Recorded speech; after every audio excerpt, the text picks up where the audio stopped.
As well be. I'm doing my. Oh, you're All gonna be right. playing tournaments? Yeah, I'll be playing tournaments because that's what allows me to make an excuse for whatever Yeah, chatting, that's making cool. making your Lyman like return to the ring. All All right, right. we're on. We're gonna wait for these wild animals to come in. We want to talk about these virtual cards and anything else you Okay. want to talk about. Sure, sure. You're just so retired because of Bitcoin, huh? I have a Decentraland. Or DeFi. Uh, I have I don't know. Yeah, mostly I have Bitcoin. I'd say like 90% of my holdings are Bitcoin. Hmm. But I got a That you're big diversified. I have sort of a big chunk of some other Just in case. stupid shit now. I feel so dumb, but I have some backup stuff now. I'm back in the just in case it goes to the moon train. Somebody says, Abe Lyman, have you ever read Blood Meridian by Cormac McCarthy? And if not, would you be interested in a copy? What's that? Have you ever heard of Blood Meridian by Cormac McCarthy? No, there's so many books out. I don't even know. What are you reading? We're not even live yet. Yeah, Wayne just discovered that there's lots of books. Thanks, Wayne. I was like, well, there's only 2 or 3 books, so I can't believe I didn't read this one. No, but you know how it is. Like 20 years ago, there's like certain things that are like must 20 read. years ago, there were still millions of books, Wayne. But there were only several that were must read. Now there's like a bajillion Really? like must Really? reads. Really? Sure. And all the works of antiquity and human creativity from the beginning of the written word until Here we 20 years go. ago, there were 1 or 2 books that you just sort of had to read. Not Now, one in the or last two. 20 years, come on. There's at least 11 Pokemon books. Harry Potter. Yeah, you're right, Wayne. I think the last 20 years have been a golden age. Here we I don't go. read, Here we go. Huh? I don't read books anyway, so what the fuck? I'm going to reply to the guy, no, I don't read books. What are you replying to? We're not even like live yet. We should be live now though. Uh, I don't, people who just message me on YouTube. Oh, Uh, but I'm interested. here we go. We're on. But I'm interested in it. In, like, I don't know. I am interested in whatever it is. The book is called Blood Meridian. I But don't know, I'm but not- I will definitely look it up before. I'm interested Or in like the afterwards. Cliff Notes or something, whatever the overarch Blood the Meridian. I don't fucking know what I'm interested in. Why he wants me to be interested. That's what I'm interested in. Do you actually Why- take advice from these people, or just like you look it up? I don't know. I would look. Yeah, I would look it up right now. I would look it up. I would And read see. like the wiki page on it, Yeah. and then I'd be like, "Oh, that's horrible." No, or whatever. Or maybe I'd be like, "Oh, that's great," and it'd send me down some rabbit hole. Hmm.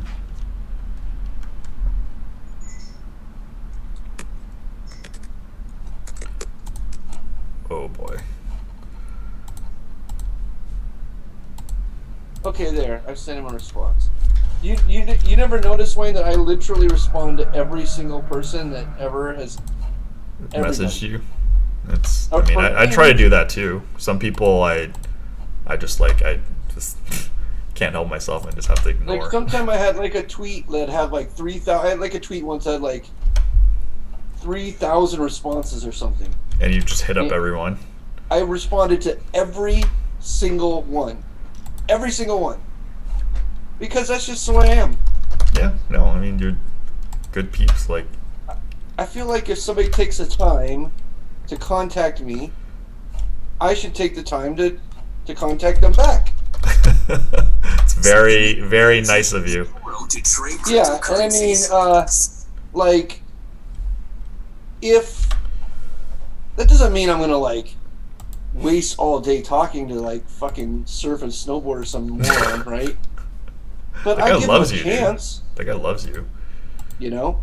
Yeah. Like, I never understand people who tweet stuff or something and then... Oh, can you still hear me? I can hear you. I never understand people who tweet stuff or something and then they get responses and they don't respond back. I don't get it. Maybe they just don't like what you responded. I mean, a lot of people just like say stuff to get positive affirmation, right? No, but if I don't like what somebody says, then those are the people that I really like responding to, because I'm like, holy fuck, you're a moron. You're like, I'll say, like, you know, you're like the worst person in the world. Like, it's a chance to let somebody know that they're a complete fuck up. And you're actually helping them. Yes, I am helping. I mean, I believe that the people who, in my life, the people who I've let know they're complete fuck ups, and then I've provided proof that they're complete fuck ups. They should learn. They get far more help from that than they do from, like, either A, just ignoring them, or B, like, you know, humoring them or whatever. Sure. Like, I was telling Kevin Clarkson, like, what a complete fuck up he was the other night. When was this? Like, recently? know. Yeah. I was just telling him he should come out of the closet, just get it over with. Jeez. And I think he likes girls, doesn't he? He doesn't. I don't know. Well, the way he talks to me, he might like girls and me. So I'm not gonna lie. There's a lot of people very attracted, very obsessed with you. Yeah. So he wouldn't be the first one if he is. No, but I've given that moron so much fucking good advice. And he does get better, a little bit better. He's getting better. No, he's improving. Just, you know, some stuff is difficult. He's still sort of a scary, like, mass shooter in training, but well, we want to not have that happen. But he's better. But he's better than he used to be. I mean, he used to be. He's definitely improving. Yeah. Complete fucking disaster. He didn't know I played No Limit Hold'em. Played with him a couple of months ago, and he's like, I didn't know you played No Limit. I'm like, everybody and their mothers plays No Limit Hold'em. It's not special. Yeah. It's like, I didn't know you breathed air. Oh, man. But, yeah, I mean, hopefully everybody improves. It's like, this is a pretty bad year. There, Lyman's in the chat. What's up, Nasty Nate from Cincinnati?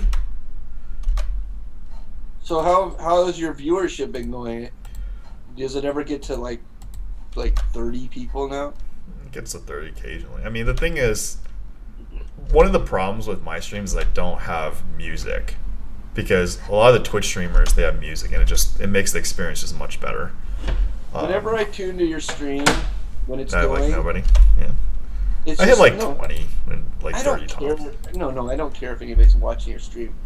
I tune to it, and then it's just like you in complete silence for like 20 minutes, and then you'll go like YOLO. Yeah. Like, oh, that's a bad beat. Yeah. Wow. Well, Mr. Lyman, as you know, I have an extra incentive because I need to put poker content on Live at the Bike, so it's killed 3 birds with 1 stone when I do these things. And I'm improving, and it's really is like kill 3 to 10 birds with 1 stone when I do this. You know, Wayne, you know how you send me like stupid jokes like every day? They're not stupid. No, they're good. They're really good. I mean, yeah, they're like really good. It was like I got tongue twisted for a second. I mean, great jokes.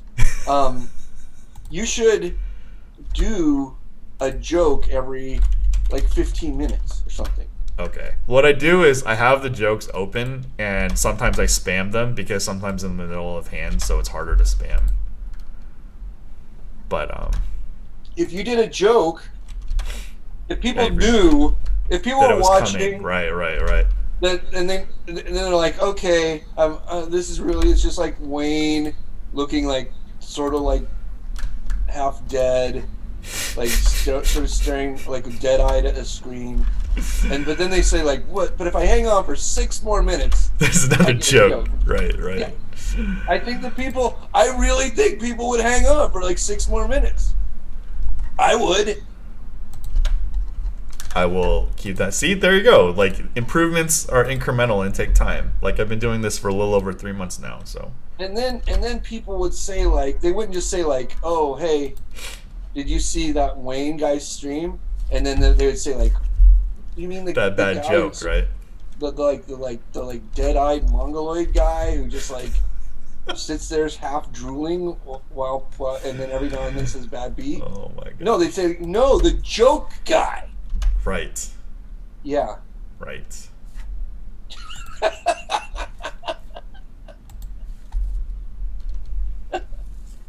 The jokes don't have to be good. But they are good. But I mean, they don't have to be. But right. Yes, obviously. But yeah, timing wise, then they know what to expect. No, Wayne, you do have some good jokes from time to time. I mean, I'm gonna go out there right now on a limb and say that ribeye or rebuy is. People don't even know that's mine. Like some people have said People it. don't know that ribeye or rebuy is you. Like I say it and they're like, that's funny, and then like somebody will steal it from me and say it, and I'm like, dude, that's mine. Yeah. And they're That's like the original YOLO, right? Yeah. You shove all your chips in the middle and you say ribeye or rebuy. Yeah. That's all you. Anybody who would steal that from you is worse. They're worse than Hitler. I'm just going to say it right now. Literally worse than Hitler. Oh man. If I ever hear anybody say ribeye or rebuy, and they don't like immediately after that say like, it's Wayne, ladies and gentlemen. It's Wayne, or this goes out to Wayne Chiang or whatever. There's going to be hell to pay.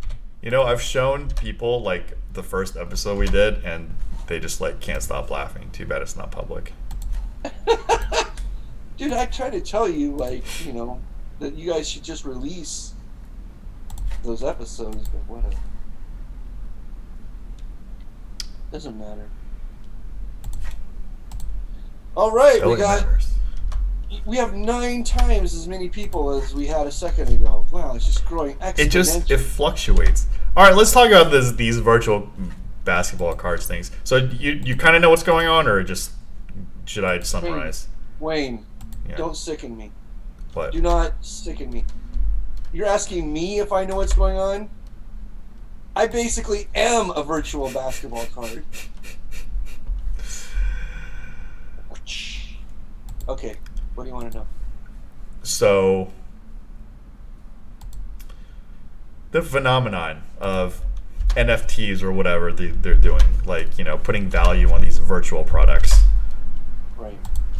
Like, I was told that these virtual products would, this basketball thing would take, I don't know anything about basketball, I don't know anything about sports, right. But they say you buy these packs and you can literally flip them for like, whatever, 10x, 20x, like immediately. So I'm like, but you didn't buy a pack of NFTs. You bought like a real pack of cards, didn't you?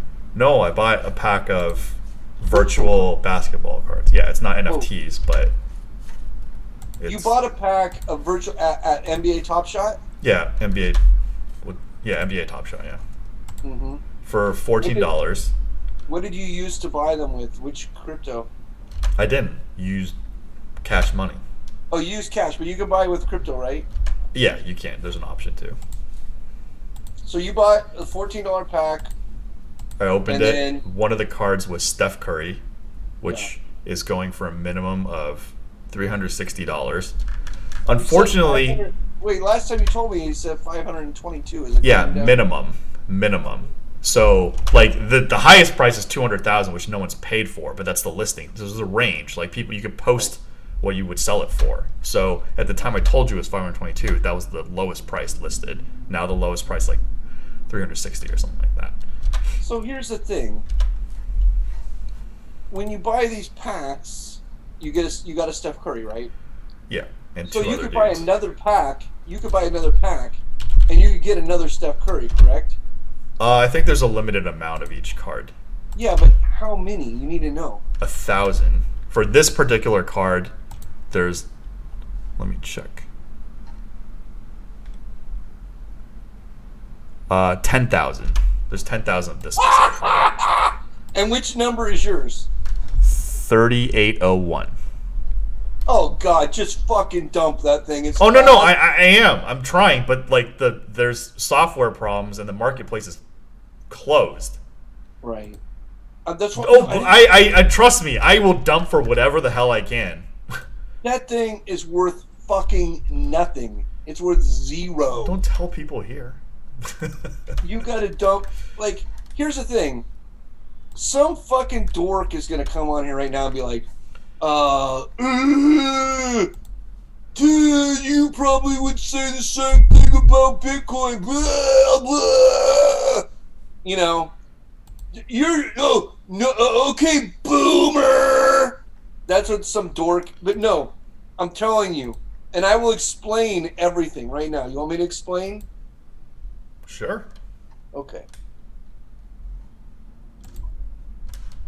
Let me take a sip.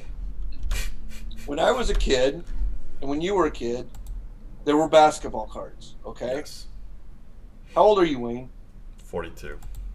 Okay, so I'm like 6 or 7 years older than you. But we existed in... what do you consider yourself, Gen X? Sure, I don't know. Like whatever my generation is, they're just not talked about. Like Yeah, there's this millennials, there's Gen Z, Gen Y boomers. Like my generation is just like not talked about. Yeah. I can see that. I don't know why. Yeah, I that makes actually now. I know why. It's because yeah. Go ahead. After watching your streams, that makes perfect sense. Yeah. Knew that was coming. There is an actual explanation though. It's because we try to be considerate to people like pre-internet and post-internet, and the arguments are between pre-internet people and people who literally grew up with internet. Those are because they just grew up in completely different worlds. And the people who are stuck in between are like, look, I understand your side, I understand your side, but these motherfuckers don't want to understand each other. Right. Well, the difference between they just don't want to. That's the thing. They just don't want to. The difference, yeah, the pre-internet and post-internet is a good delineage, but another delineage is Gen X, which is like my generation, was the last free-range generation. Yeah, we talked the last about that generation on Veronica's podcast.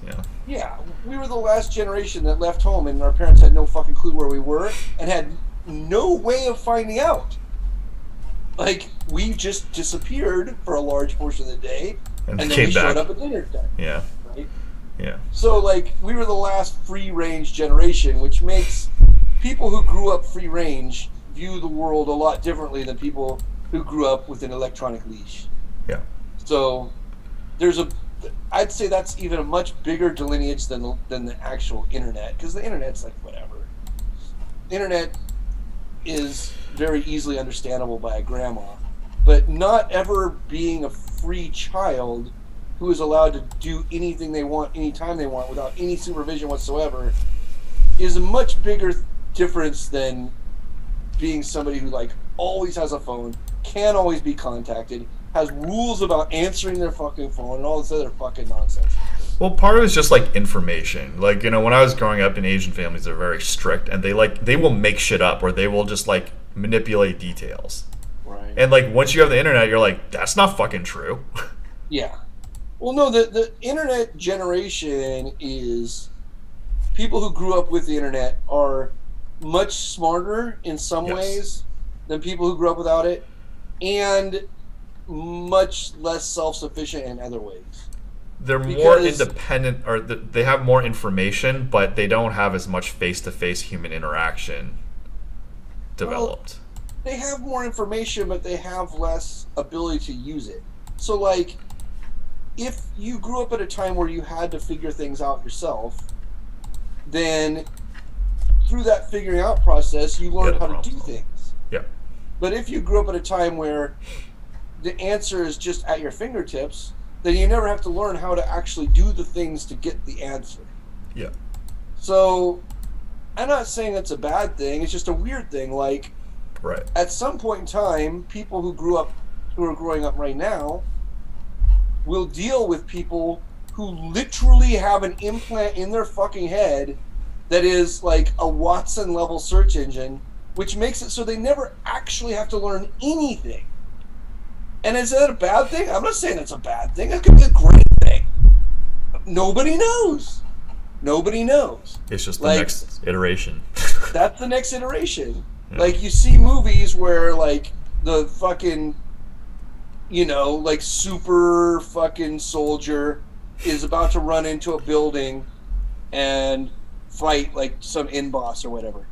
And then the super soldier is uplinked to, like, it's always some chick who's like, you're going into the World Trade Center to fight the end boss. I'm downloading the schematics now, right?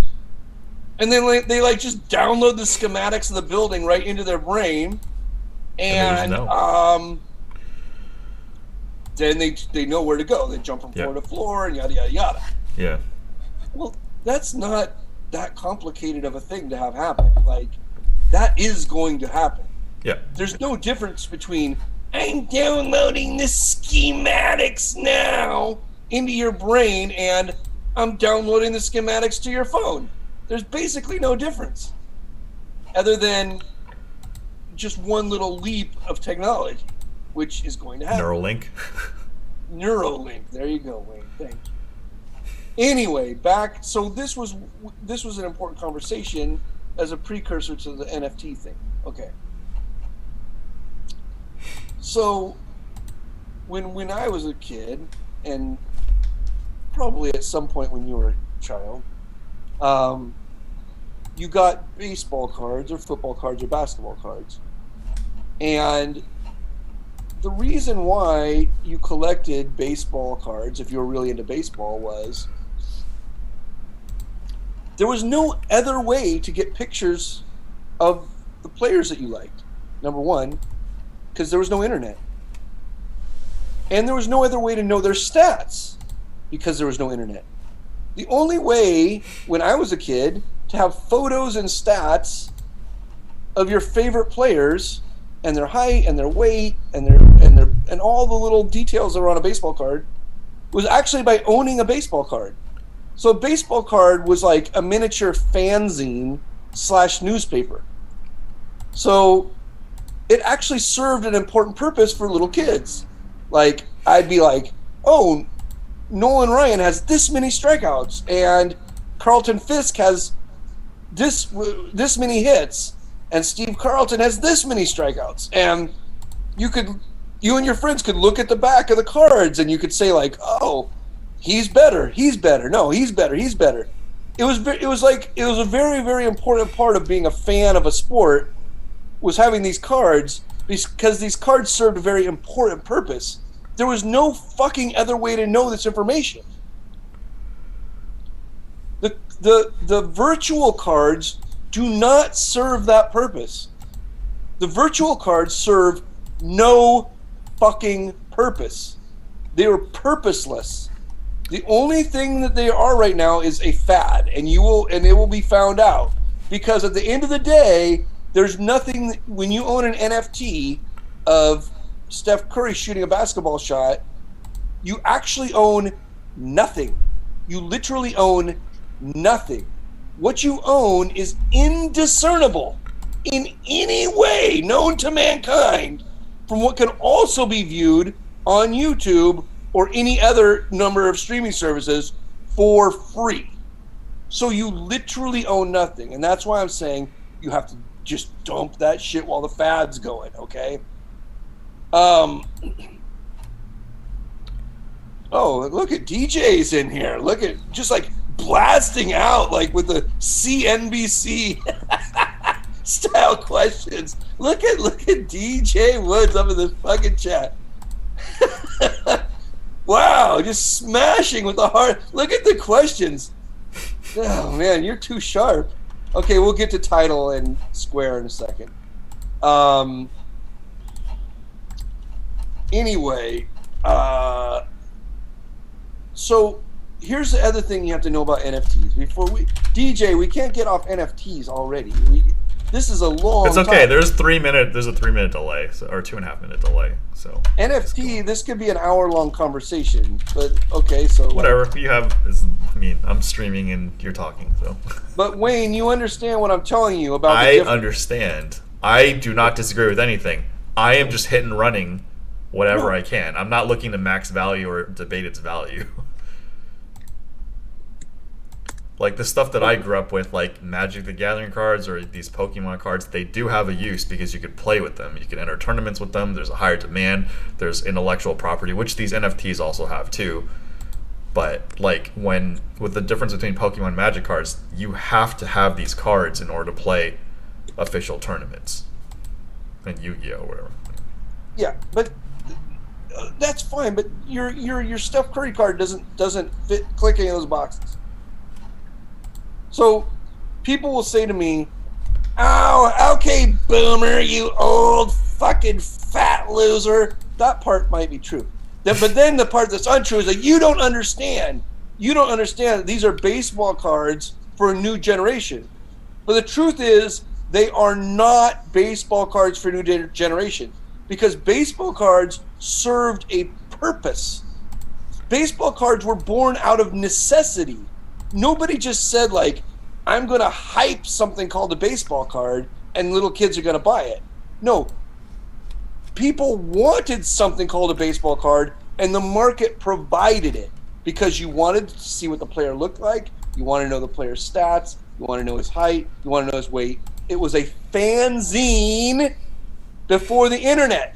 Because before the internet, there was no fucking way to know what people looked like, what size they were, what their stats were without the baseball card. And people say, well, you couldn't just watch TV. You couldn't watch TV then. Believe me. When I was a kid, the NBA finals were on tape delay. You had to watch them in the middle of the night. That's how weird sports were back then. So, like, if you wanted to know something about Larry Bird and Magic Johnson or fucking... I mean, they made basketball popular. But I mean, if you want to go back to Dr. J, if you didn't have a basketball card of Dr. J, you had literally never seen Dr. J. Okay. So, here's the thing. If you have an NBA fucking Top Shot card or any other of these stupid fucking things that are not actual... NFT means non-fungible. But these things are fully fungible. They are not non-fungible. That's the thing you got to understand. A non-fungible Steph Curry moment, a non-fungible Steph Curry moment would be Steph Curry saying, hey, Wayne, here's my penis. This is just for you, right? Hello, Wayne Chiang. I'm going to shoot a three-point shot naked just for you. That is a non-fungible moment. Steph Curry shooting a basket in a game that's on a million fucking different YouTube channels and Sports Center and Fox Sports is not non-fungible. The fact that they attach a number to it changes nothing. It is indistinguishable from other versions.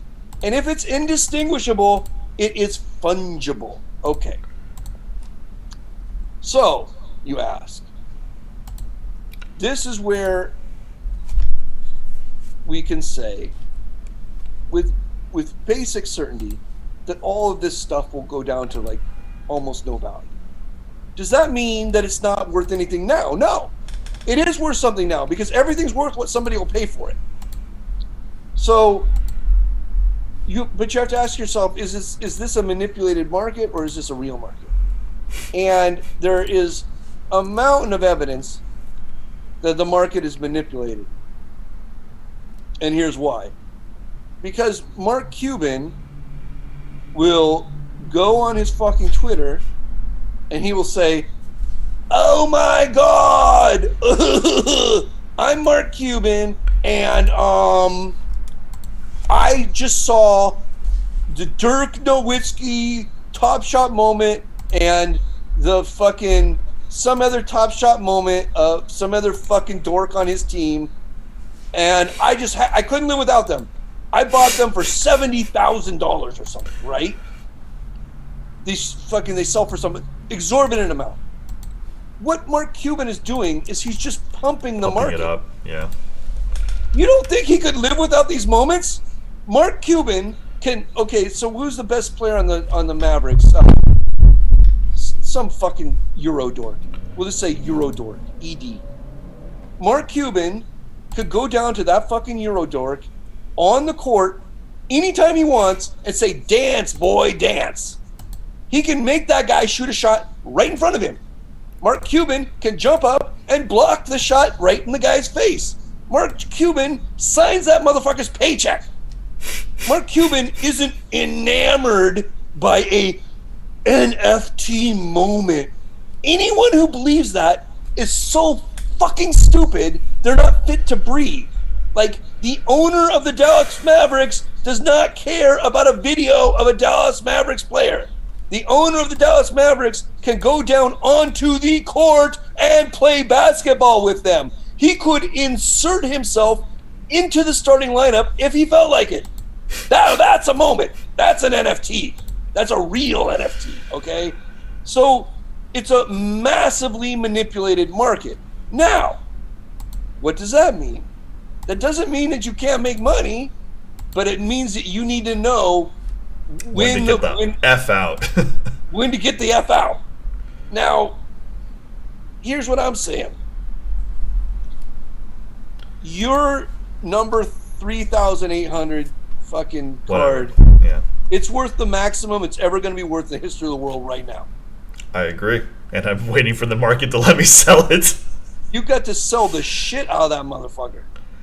If it was card number 1, it might have some extra cachet, and you could like gamble with it. You could gamble with it and say like, oh, if it's number 1, what if it could go to $70,000 a card?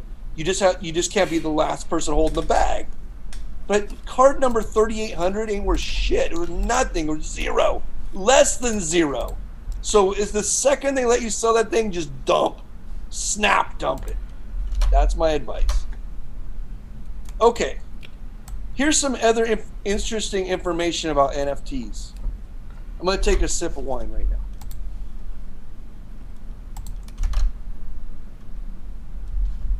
They say that the thing that gives NFT value is the fact that there can be only one of them, and and the moment or the art has been tokenized.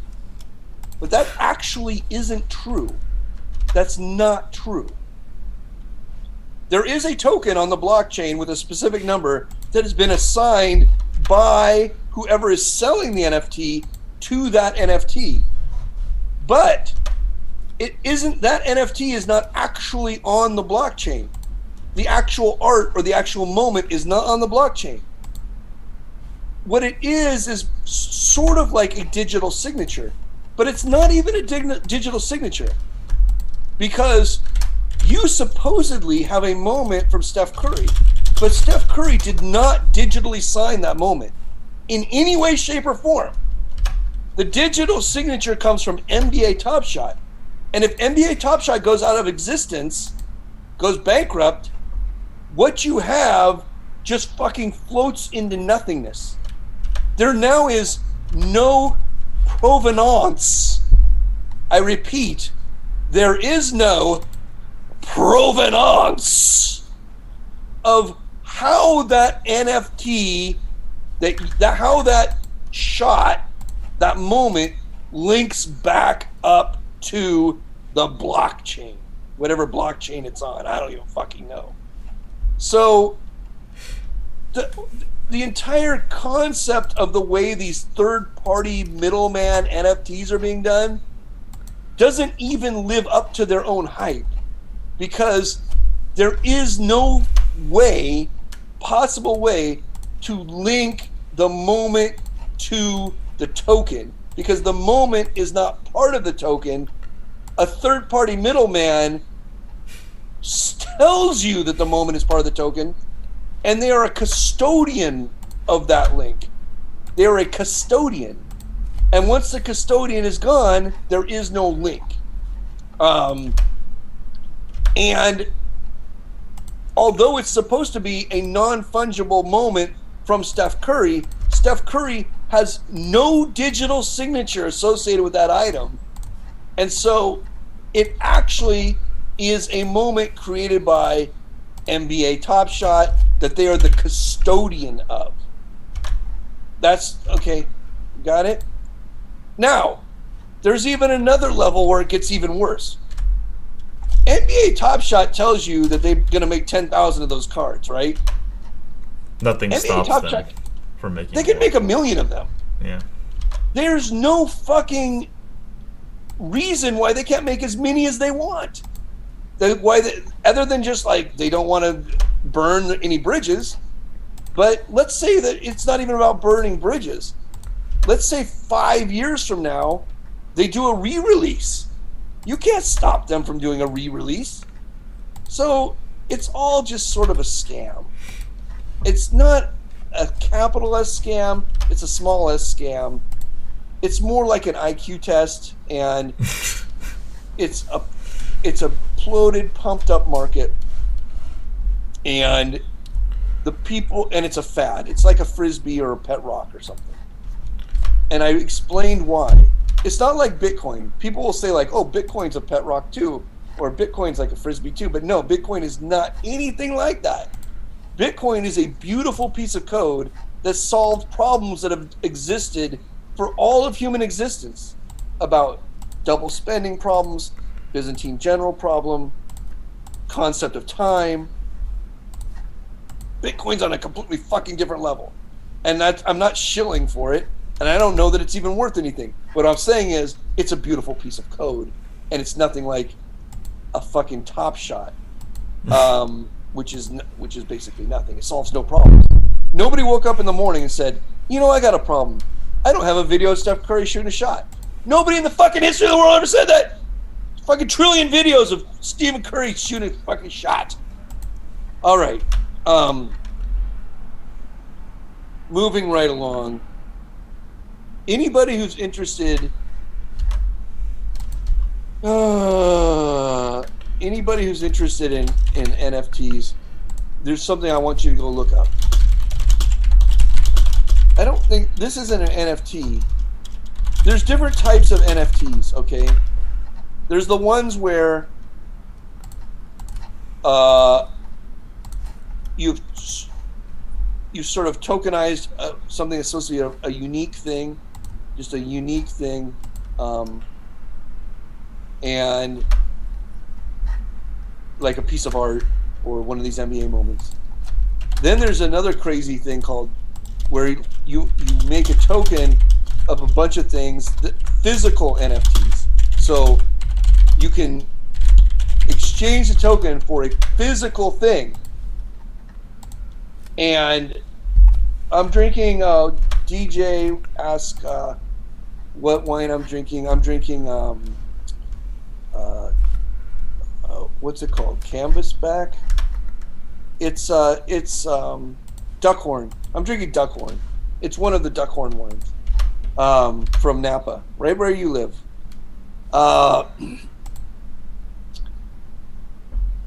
If you want to know about these physical NFTs, you got to look into this thing called Socks. I'm going to type it in there right now. Socks. SOCKS. You fucking have to go look at Socks. It's a coin. It's like cryptocurrency. Fucking shit. And if you exchange your token, you get one pair of socks. Okay? You follow me, Wayne? I'm following. So, Uniswap, which is the biggest decentralized finance exchange, released Uniswap socks.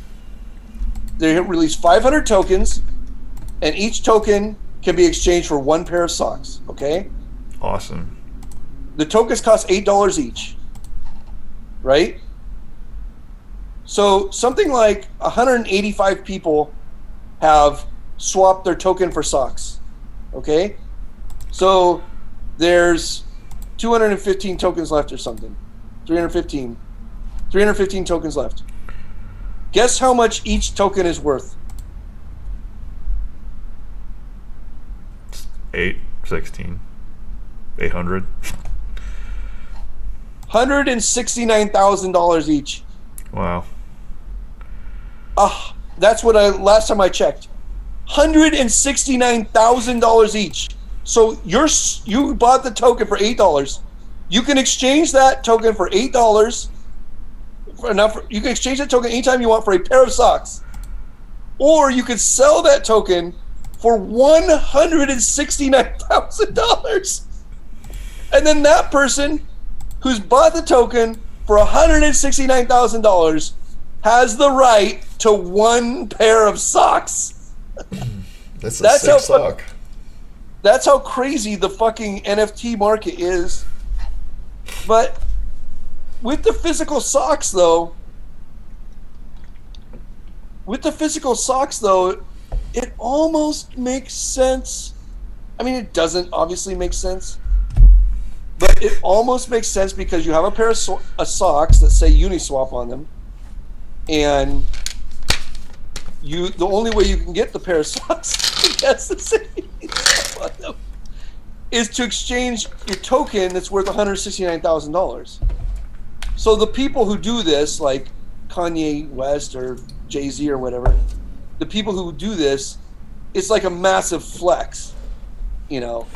It's like a super online flex. Like, look at me, I'm wearing a pair of $169,000 socks. I take that back. I don't understand it at all. It's just fucking moronic. I know I'm not supposed to say retarded, but it's retarded.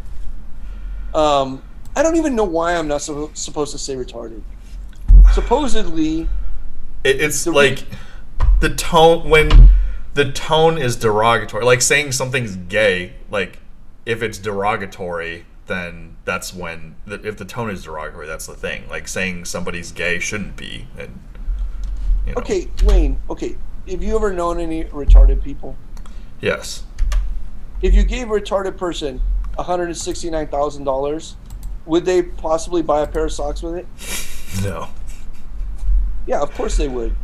So it's would? fucking retarded! It's retarded! It's not my fault! Don't hate the player, hate the game. I mean, it's not derogatory. It's descriptory. Mm. Descriptive.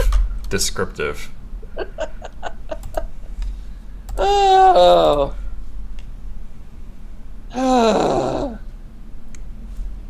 I mean, I think I explained myself. Yeah, you did. Now, here's the other funny thing about NFTs. This comes back to you, DJ.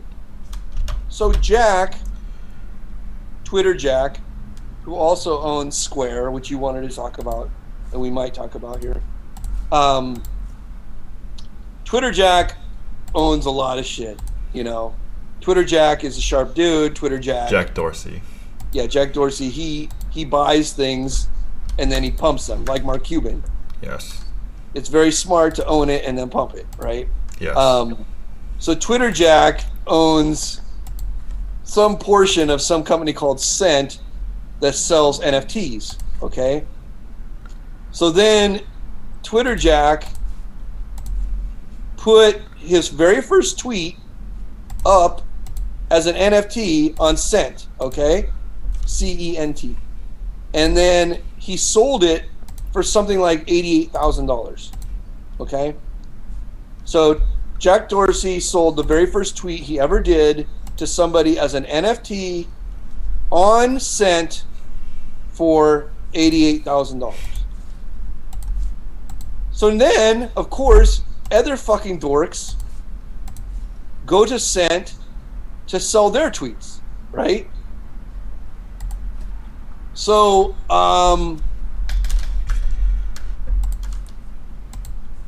what happens is one dude goes and sells his first tweet on Cent for like $659 or something. Some other fucking complete fucking moron buys the first tweet by somebody who's maybe like a tiny, let's say it's like Wayne, like you, Wayne. Like if you sold your first tweet and somebody bought it for $659. Nobody could buy my first tweet because they're all gone. Then the dork buys the fucking tweet for $659 as an NFT. Then the dipshit who sold him the tweet goes and deletes the tweet. I guess he deleted it because he figured he sold it. But because this is why I'm telling you that these things aren't really NFTs. They're all hosted somewhere. So then, because Twitter is hosting this NFT, the dude bought the tweet for $659, and then he can't even flex with it because when he shows what his NFT says, his NFT now doesn't say the tweet. His NFT says, this tweet is unavailable because the fucking tweet got deleted.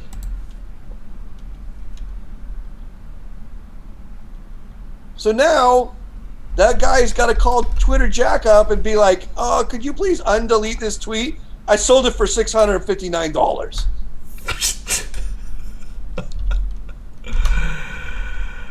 Oh, man. And that's the world we live in. What a time to be alive. So what do you think of the NBA Top Shots as a company? Like, forget the consumers. Right now, it's comedy. It's comically stupid. But it could become something. The way it could become something is if, and this is what will actually end up happening at some point, is they pretend like they're selling moments. This is what I told you. But they aren't selling moments. Because if two things are indistinguishable bit by bit in every single way, they aren't a moment. A moment has to be unique. Okay? So a bit by bit, indistinguishable video of Steph Curry taking a jump shot is not a moment. A moment is Steph Curry looking at a camera and saying, hello, Wayne. I'm going to shoot this shot only for you. And then he fucking does his thing. That is a moment. Now, that probably won't be worth that much money. That's the problem. That's more like Cameo. And cameos are worth, you know what Cameo is? I know what the word means. You don't know about the website Cameo? No.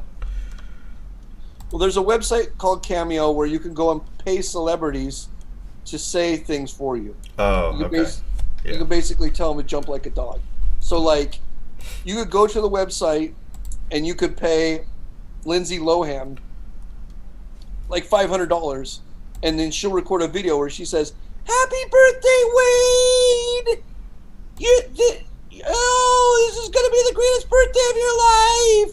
You don't look a day over 50 or whatever, right? When you're only 47." Anyway, so NBA Top Shots, it's not going to go the Cameo direction, but it can go a slightly different direction. This is the direction that it would go. The reason why it can't go the Cameo direction is nobody's going to pay a lot of money for a moment where at the beginning of the moment the person says, "Hi, Wayne." Okay? Right. Nobody's going to pay shit for that. Because they're going to be like, it's like watching it'd be like, like it's the same reason why like a porno video, like the dude doesn't have a name and a backstory, it ruined the whole fucking thing. You can't buy the dude never comes out and says, "Hello, my name is Wayne and I'm going to bang this chick," because then the viewer's not the hero. Exactly. So you also couldn't do an NFT where they're like, "Hi, Wayne," but you're getting all the gold. But you could do an NFT where LeBron James come out and said, "Guys, I've never entered a dunk contest, but if I did enter the dunk contest, these would be my 3 dunks," right? And then LeBron James, basically at his home or wherever he wants, does 3 dunks that you've never seen him do ever in the history of the NBA, okay? Now that's a fucking NFT, because now you can flex with that. Because if you buy one of those dunks and you put that up as your avatar or whatever, or you tweet it out and you put it on your fucking Instagram, people are going to be like, holy fucking shit. This guy has the only one of those that exists or will ever exist. This is like a real NFT, okay? So it's going to go some direction like that. And I don't know that that is going to be worth a lot of money, but it's going to be worth some money because it has cachet. It's a flex. It's like owning Uniswap socks. But the shit that's coming out right now is worth fucking nothing. Zero. Dump it. Get as much money as you can for it. This is the problem with the software in the internet industry, period. Like, even if what you proposed exists, like, you could just screen record whatever you're seeing, and then you could duplicate it, right? It's just, it's a knockoff. Or it's a copy. It's not the original. That's true. But it's not a copy of the original in the way, okay, it's slightly different, and here's the reason why. It'll be a copy of the original if LeBron does an NFT dunk, okay? That's never been seen before, ever in the history of the world, and it's only bought by one person, okay? You could screen grab and copy that, correct.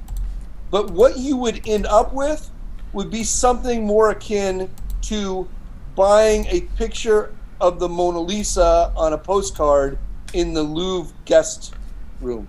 That is very fair. Gift shop. Yeah. So you can buy a picture of the Mona Lisa in the Louvre gift shop. You can go to the Louvre, you can see Mona Lisa, and somebody owns it. And then you can buy a picture of the Mona Lisa in the Louvre gift shop. And it's an accurate representation of the Mona Lisa. You could even buy a full-size accurate representation. You could even buy a full-size hand-painted accurate representation. But everybody will know who had the first one. And the reason why everyone will know who had the first one is because the guy who had the first one is going to put it on so many fucking social medias before anyone copies it. Everybody will know, like, oh, that motherfucker had the first one. Okay? Not only that, if you have a cool NFT video of Stephen Curry shooting a basket in a game, okay? And then somebody else has and you're like, okay, I bought this as an NFT. And then somebody else has it up as their Avi or whatever, right? Is that what it's called? Their avatar. Yeah, avatar, yeah. Nobody will think that the person who has it up as their avatar is that big of a dick. Because that person could be like, I watched this shot live when I was at the game.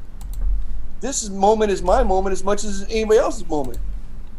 Nobody's going to say like, oh, that guy's a fucking dumb fuck. He put up that NFT as his Avi.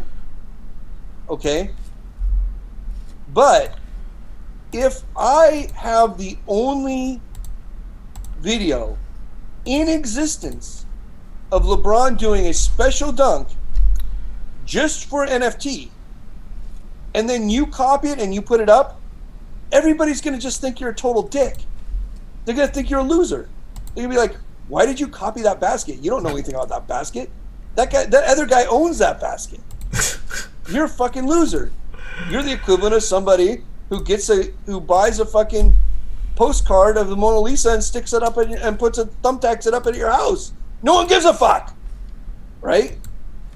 They're in the human mind, those are two very, very different things. A moment that was available to the world and that the world saw, and now that you're trying to monetize, or a moment that was available only once to one person and that person owns it. Okay? So that's probably the direction that these fan NFTs are going to go. That's my guess. So that's a long way of saying your fucking basketball card ain't worth shit. Sell it. Get rid of it. Sell it. So for an evolution process, it was worth it for them as a company to start it off this way. Right. And then evolve into it rather than start off the other way, because they're still getting actual dollars. The company's still getting actual dollars. They got my $14. Right. and then some other guy hopefully will buy my thing for more than $14, but they got real cash and money out of. Right. Yeah. And the cost for the NBA to turn a Steph Curry basket into a NFT is zero, basically. They already own the rights to that video. Yeah. But the cost of the NBA or anybody else to turn a bespoke, unique LeBron dunk into an NFT might cost $5 million, $10 million. How much would you have to pay LeBron to do that? A lot. What will end up happening is LeBron will just sell it himself, the same way that Uniswap sells socks. The NBA players will start making their own NFTs very soon, if they're not already. They probably are already. That have nothing to do with NBA Top Shop or whatever the fuck it's called. Because bands are already doing this. Kings of Leon and some other stupid fucking bands are already releasing their albums as NFTs, yada, yada, yada. Okay. I'm going to go take a leak, Wayne. Okay. And then This actually goes back to like one thing you said in a poker session a long time ago. When you get back, we'll talk about it. All right, I'm going to go take a leak. And then when I come back, you guys can look at this plant. And then when I come back, we'll talk about it. What's up, DJ Woods? Michael Schultz, Gators Rock, Tim T. Thanks for coming in. Smash that thumbs up. Hit subscribe. Mother father, these guys just wake up with hands. Like you guys saw several bad beats or coolers or whatever the hell you want to call them. But that's poker. Like while everyone's making $1 bajillion, I'm still grinding this. I mean, I got my paws in a lot of things, but in a lot of projects, but definitely feel like I missed out on a lot of boats. And the thing is, like, you can't even get all of them. Like, we're aware of all these phenomenon. You have to make choices, like where to put your money, what you spend your time on. You can't be everything. And this is something that, like, when you have a fear of missing out, which I honestly do have, like, for a lot of things, it's not like I didn't use my time towards something, and I did build things. So, for the public cases like Live of the Bike, I'm a partial owner, maybe not forever, but I spent time developing it. And even as Abe said, like, is this moment your Live of the Bike is, while on paper currently it's mine, it's not really mine. Oh my gosh, this Wheeze to meet you guy. Gotta take a photo of this. I've played with this dude before. I've taken the picture and sent it to Wheeze.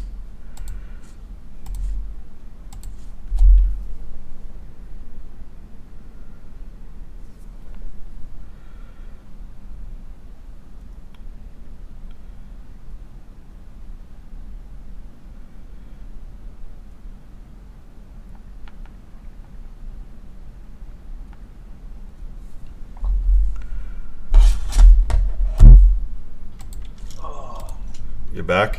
So I was going off on a rant, but before I continue, so you were previously an owner of Live of the Bike. I'm a current owner. Yeah. How, like, I've always had this. It's like, like written on paper. I own Live of the Bike, and you previously owned. Right. Did we really own Live of the Bike, or is it just like? Is it just is this good? This good question? Oh, it's a very good question. Because I don't want to throw people into the bus I have this discussion with, and like, I say you were a very important part of Live of the Bike. It didn't bring it to whatever the hell it is now, but like to make something profitable plus your identity, right, and bring it to some place, that is one of the most important steps. Like, profitability is huge because shows are just like not profitable. Right. So I constantly get into arguments of this, and just like Tim Cook inherited Apple, like right. You and I inherited Live of the Bike for a certain period. Is it really ours? Was it really ours, so to say? Well, I mean, you own shares of Live at the Bike, right? Right. And this has been codified in some sort of contract, correct? Yes. So I mean, On paper. on paper, yeah, you're an owner and you're entitled to all the benefits that go along with that ownership. What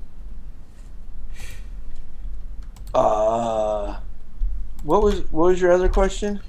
Well, is it like identity wise and ownership wise, Steve Jobs, while he was alive, and for a time he was not part of Apple, Right. but Steve Jobs clearly was a co-creator of Apple, and he brought Apple to the mega success. So while Apple is worth over $2 trillion or whatever the hell it is now that Tim Cook Right. brought it to, Tim Cook didn't. It's like it's not really Tim Cook's. It's like Apple is Steve Jobs. Well, I mean, I don't know. Yeah, I mean, Apple's identity is wrapped up in the myth of Steve Jobs, and it always will be. Yeah. But Tim Cook sometimes a new owner can make something that their own, you know. Yes, that is true. You know, AC/DC's had a couple different lead singers, and they didn't really go down in value. You know, but usually, yeah, when the new guy takes over, things get worse. You know, I mean, but there's a lot of examples of where a band, you know, like Pink Floyd, switched lead singers, and they actually probably got better. A lot of people would say. That's also different because that's artistry. Like when it's I guess a brand or a business operation. Like I guess Pink Floyd is a brand, but I don't know. It's, like that has to do with the product. Well, I mean, Steve Jobs was like an icon. Yes. So obviously Tim Cook is not going to be an icon because Tim Cook just takes over. Like it's like Steve Jobs built the ship, and then Tim Cook takes over as a captain. Right. He didn't build the guy who built the ship is always going to be sort of an icon, you know. That's what I'm. Yeah, that's what I'm trying to communicate. I guess like It's the same is true with Microsoft and Bill Gates. You know, who's the fucking CEO of Microsoft? I have no clue. Satya. Only you would know this. But I mean, I would know this in L.A. It's Satya Nadella. But I mean, if you ask 50 people who's the head of Microsoft, they'd say Bill Gates. I mean, that's just the way it is. I mean, but the guy that you just mentioned, I don't even know his name because I don't own Microsoft shares, so I don't look into it that much. The guy you just mentioned is probably doing a great job. I mean, Microsoft's... Oh, people say he's doing a very great job. And same... I mean, Microsoft is through the roof. It's having like a total second life with cloud computing and this and that. Yeah. Yeah, Wayne, you own Live at the Bike. You are very much associated with Live at the Bike, and I am definitely associated with Live at the Bike, and we talked about this. Like, I went somewhere else, like it wouldn't even doesn't even work. Right. Yeah, that's all that matters. You have this platform, and you just do the best you can with it. Sure. You can't worry about like what it's a philosophical debate. It's not like, you know, in my case it doesn't really matter. I was just talking about like just as a philosophical debate, like who actually owns or where does it belong to the poker world? I mean, that's an argument too, and then once it has its run, then it's gone. like the only brand that will probably stay alive with poker is the World Series, right? Like everything else is like potentially will just die. Well, anything is only as powerful as The industry. the group, the group, the people, you know. The community. Yeah. Things are only as powerful as their community. This. I'll tell you about something. You might find this interesting. People always talk about, survival of the fittest, right?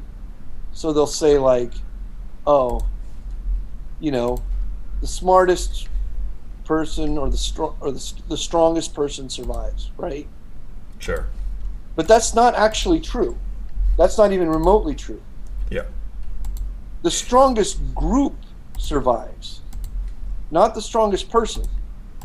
Because, like, let's say, some Spanish conquistadors come to America, and then amongst that group, there's some strong ones, and there's some weak ones, and there's some smart ones, and there's some stupid ones, right? And then, but they have some weaponry, and that was invented by somebody, the Chinese probably, and it gives them a competitive advantage over the Indians that they meet up with. Okay, so they decide that they want the Indians' gold, and they're going to fight them for it. Okay, so now the conquistadors fight the Indians, they kill the Indians with their superior weaponry, and they take the gold. Okay, but that wasn't even remotely survival of the fittest, and here's why. Because amongst those Indians, there were people that were much stronger and much better prepared to fight than some people amongst the Spanish. But you don't match up their strongest with your weakest.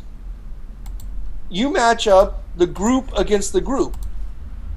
And so now, as far as the gene pool is concerned, all of the people from the strongest group move on, not necessarily the strongest people. And all the people from the weakest group do not move on, even though amongst the weaker group were much, much stronger people than the weakest people from the stronger group. So when people say like, oh, I believe in individuals and I believe in pulling yourself up by your bootstraps and survival of the fittest and the strong will survive, well, that's complete fucking bullshit. It's absolute nonsense. You have to be a part of the strongest group to survive.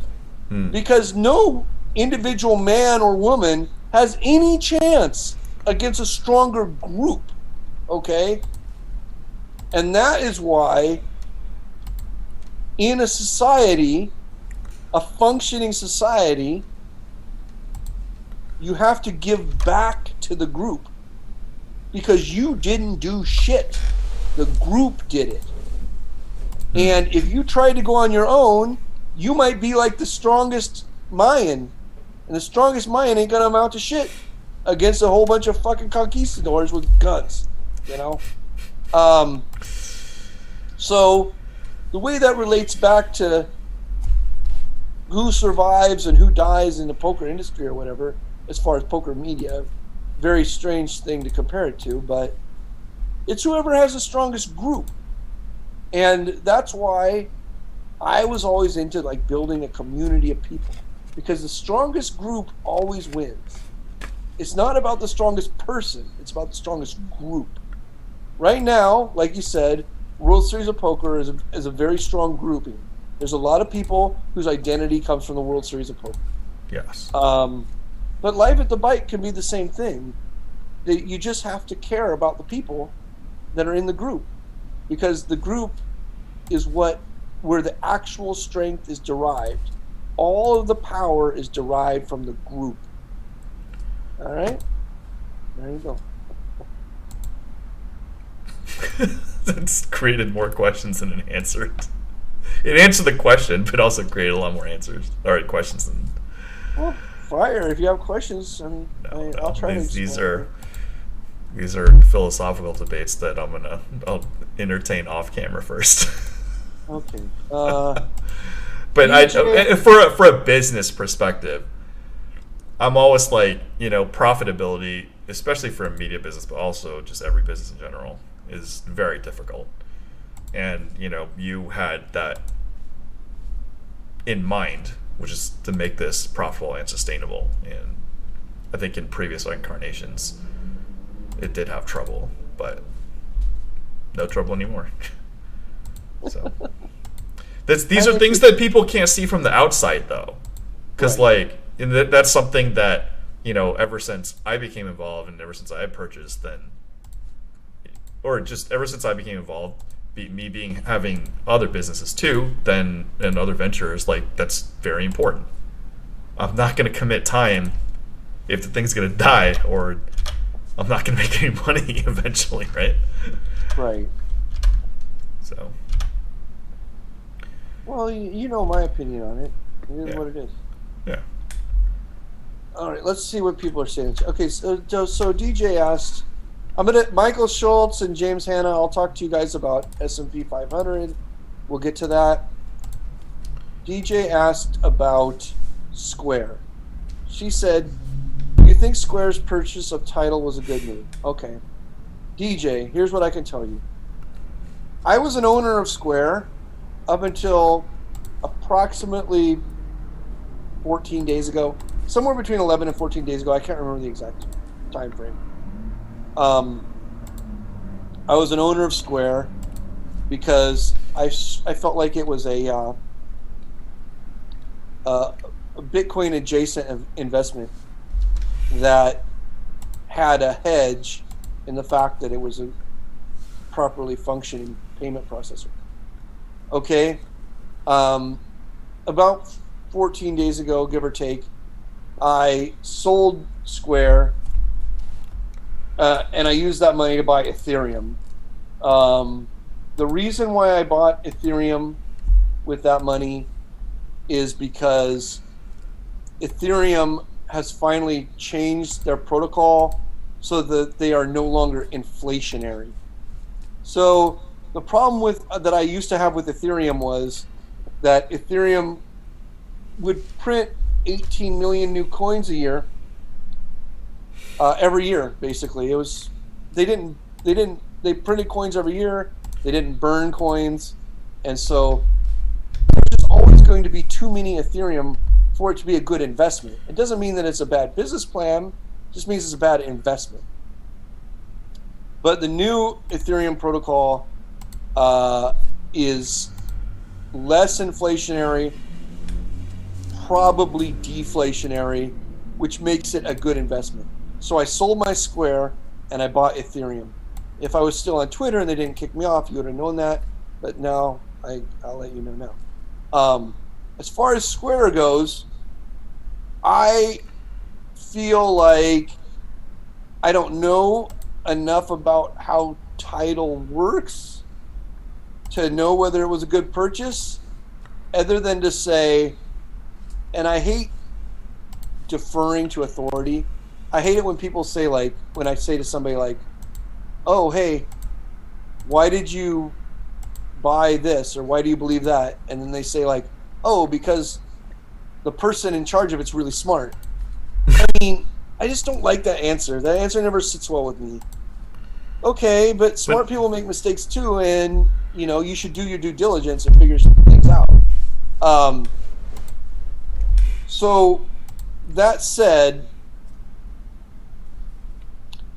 Jack Dorsey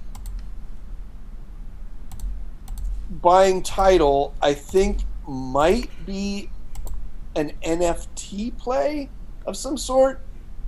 And Jack Dorsey knows more about this stuff than me. He is more in the know, and I assume he has a way to monetize this thing and figure out how it fits into, like, his overarching strategy. The music industry is going to be probably the biggest beneficiary of the NFT craze because of the way that they can use it to create sort of a reverse pyramid scheme where you sell the original album on an NFT for a certain amount of money, and each copy of it then sends money back to the original creator.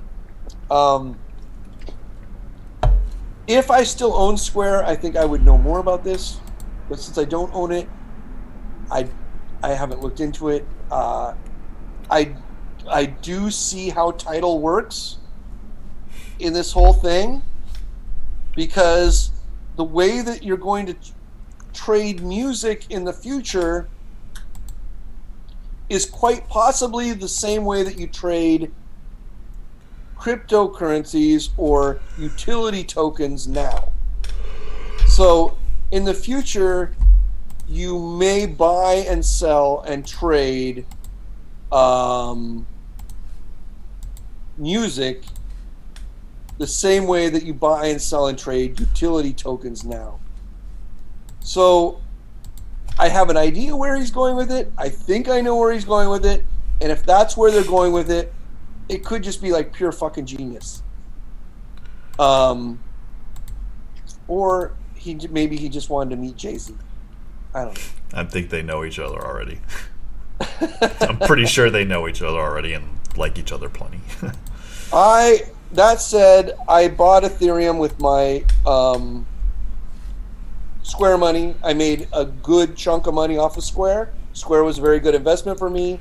I have no problem with people who are still holding Square, and I might buy Square again in the future. So, but I really like the changes that Ethereum made to their business model, and so I thought I might want to own a chunk of Ethereum. Right now, for those interested, here are my crypto holdings. Largest holding number 1, Bitcoin. Duh. Second largest holding number 2, Ethereum. Like I just told you, I sold a whole bunch of Square to buy it. Third largest holding number 3. No one will ever guess this in a million years. Doggy coin? It is. Oh, what did you say? Doggy coin? No. Fuck. But to many people, it's going to sound just as stupid. Third largest holding, Decentraland. Fourth largest holding, Filecoin. Fifth holding and smallest holding, Chainlink. Those are my crypto holdings. If anybody wants to know why Decentraland is my third biggest holding, I will gladly tell you. But if nobody wants to know, that's fine too. All right. James Hanna says, Michael Schultz says S&P 500 is the GOAT investment, has and always will be. James Hanna says S&P 500 is stupid. Okay, and then they argue for a second. S&P 500 is a great investment. If you invest in the S&P 500, nobody can ever say that you're stupid, because it is not stupid. I don't know that it's the best. And here's why. The S&P 500,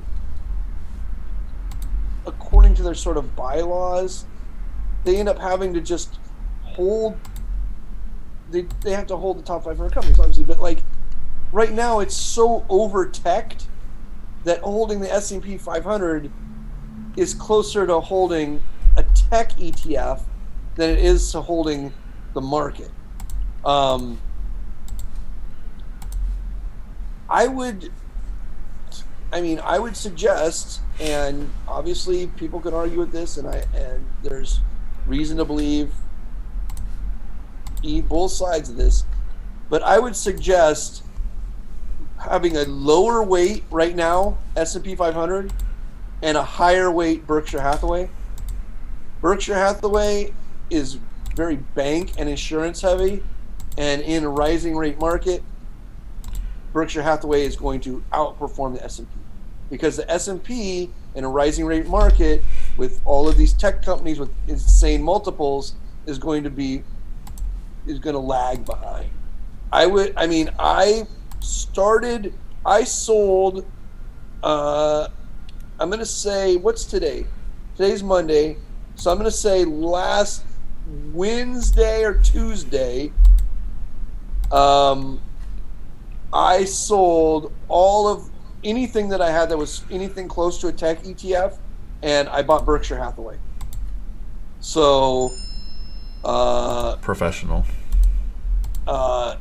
And if I do it, it might be a good idea. It might be a bad idea. But I think that the S&P 500 is too close to a tech ETF right now to be actually like have your portfolio weighted correctly. And I would probably, obviously there's tax implications, so don't just dump out of things and dump into things if you can't offset it, or you don't think that you're going to outperform by more than your tax liability. But if you do just have cash that you're putting into something right now, or you can offset with some bad decisions that you can sell at a loss,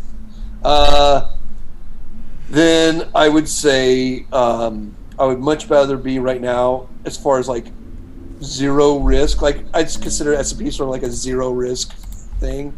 As far as like zero risk retirement funds, I would rather be in Berkshire Hathaway than the S&P 500. James Hanna says, all in on MSTR. Yep. I told everybody who followed me on Twitter a year ago, when I had my Twitter account for a short period of time, that I was buying lots and lots of MSTR, and I told everybody to buy lots and lots of MSTR because it was basically like a Bitcoin weighted ETF, and the people who bought MSTR, you can go back and look at my Twitter. I'm not just like make shit up after the fact. You can go look at when I told people to buy MSTR. You've made a lot of money, lots of money. It's up 400% since then, or whatever. And so yes, I have made a lot of money on MSTR. I still hold all of my MSTR. I haven't sold any of my MSTR. And it's because if I sell it, it's just like such a massive tax liability. I would rather, I don't know. I don't know what I'm going to do. Right now, everything I own, it's like, here's the weird thing about the pandemic.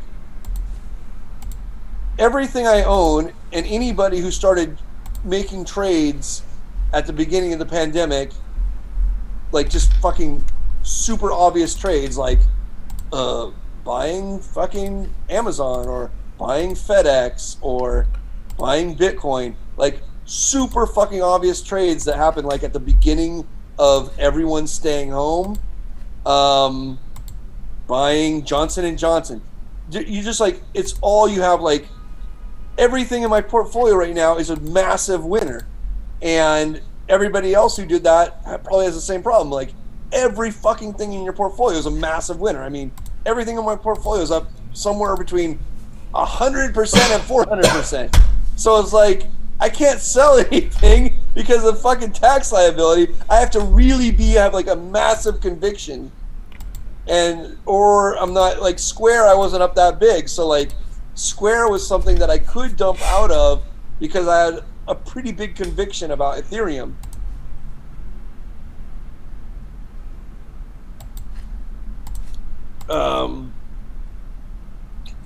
I mean, you could buy. If I started to think the market was going to tank, I guess I would buy put options on some of the stuff to avoid selling it and facing the tax liability, or short something. I don't know. It's all fucking. Well, I mean, You guys to add have to on, read up. I'm not going to go over that in this conversation. You guys can read up on it. How to avoid taxes. to tack on to what you said about Jack Dorsey, buying title like related to NFTs. That's also why he supports Bitcoin. Like Bitcoin, Bitcoin's useful in large purchases. So if title / goes the NFT direction, and Elon Musk obviously supports Bitcoin because you could buy a damn Tesla with those things. Right. So if you could kind of predict if somebody's operation involves like large purchases, they're going to be supportive of Bitcoin, especially if other people are looking in that same direction. Right. No, I agree. Yeah. Okay. If you put money into ARK back in, you'd be up 150%. Okay, I don't know what that means.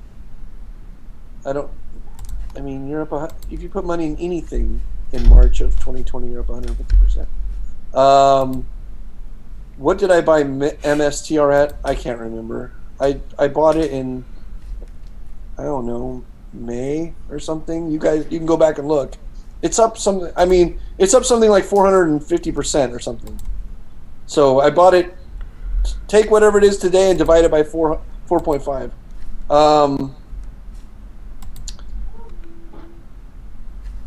They said I sold Square at the perfect time. I just got lucky. I didn't sell it. I didn't trade a time the market. I just got lucky.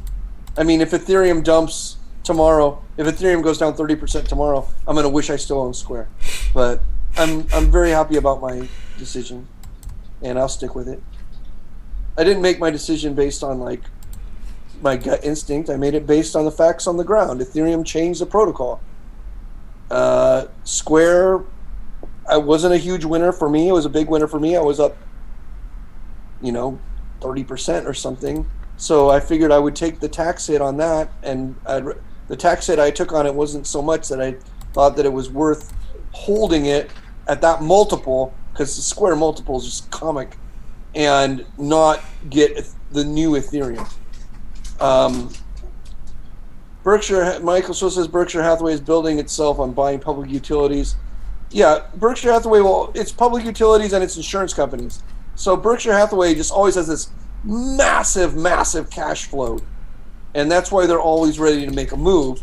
But the problem lately has been, they just don't make any moves. I don't know if Warren just doesn't see the moves or if there aren't moves.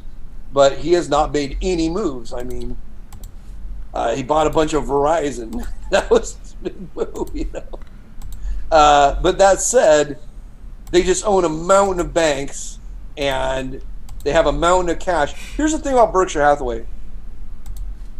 You're never going to, the S&P can go down and the S&P can become, I guess, undervalued because, let's say it's weighted so heavy towards tech. Let's say the S&P actually becomes a laggard because tech becomes a laggard. Well, Berkshire Hathaway won't become a laggard. And the reason why it won't become a laggard is because Berkshire Hathaway can always just buy their stock back and bump the price back up. So Warren is looking out for you. If you invest in Berkshire Hathaway, the thing that you need to know is that Warren is always looking out for you. So Warren won't let you lose money. Warren will make sure you make money. And even if Berkshire is trading at a horrible multiple like it is now at 13.5, the S&P is trading at 18.5, Berkshire's trading at 13.5 or something, or maybe the S&P is trading at 21. It's some fucking stupid number. Berkshire could easily be worth double what it's worth now if it was a high flyer stock, if it was a fucking Wall Street Bets type stock. But Warren still won't let you lose money because Warren will just buy his own stock back and bump the price up. He'll just bump. I think that I bought, like I said, I bought Berkshire, a bunch of Berkshire. I sold out of tech ETFs and bought Berkshire sometime Wednesday of last week or something. And since that time, tech's tanked and Berkshire's gone up. So it is what it is. Michael Schultz says that it's 626 today. At one point in time, it was I think he's talking about MSTR. I think MSTR was 900 at some point. I was up 650% or something. So yeah, MSTR has come down off its highs, but it's still fine. MSTR trades like half of it's a Bitcoin ETF, and the other half of it trades like a tech stock. So when tech goes down, it goes down. When Bitcoin goes up, it goes up. But when tech goes down and Bitcoin goes up, it just fucking stays flat. The main problem with MSTR, as far as the market is concerned, is that MSTR keeps taking out debt on its share price, so it keeps like acquiring more and more debt because of its giant share price, and then it uses the debt to buy more Bitcoin. So because it's using debt to buy Bitcoin, the market's getting a little bit scared of it. But don't worry about that, because if Bitcoin starts to moon, like, I don't know what Bitcoin is right now. I guess I can look. Bitcoin is, oh wow, 53.5.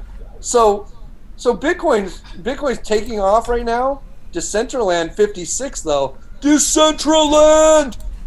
So Bitcoin is taking off right now. If Bitcoin takes off, nobody's gonna fucking say shit for anything about MSTR's debt problem.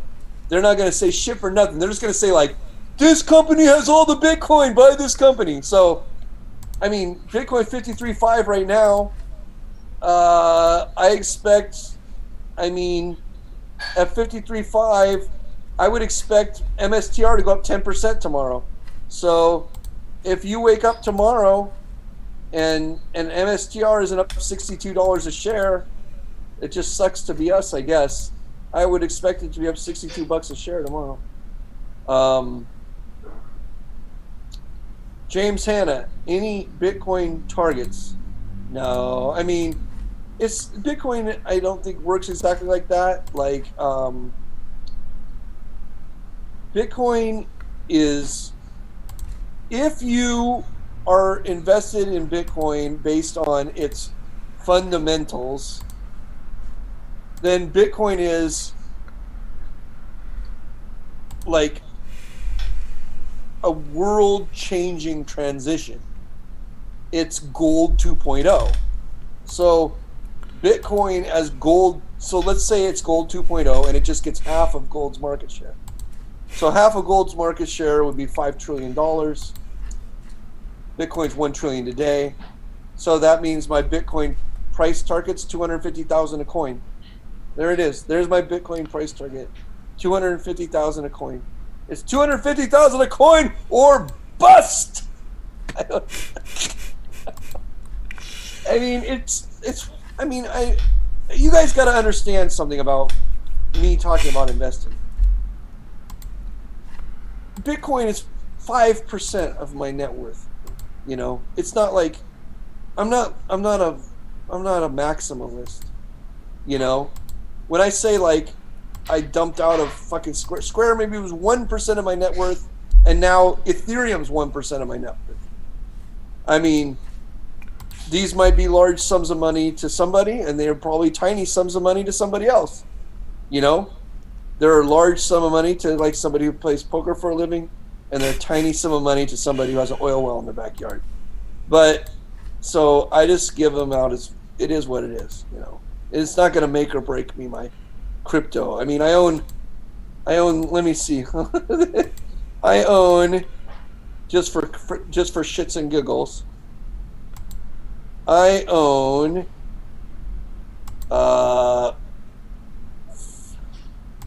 50. I own like 100. I own 80,000 shares of Decentraland, which I bought at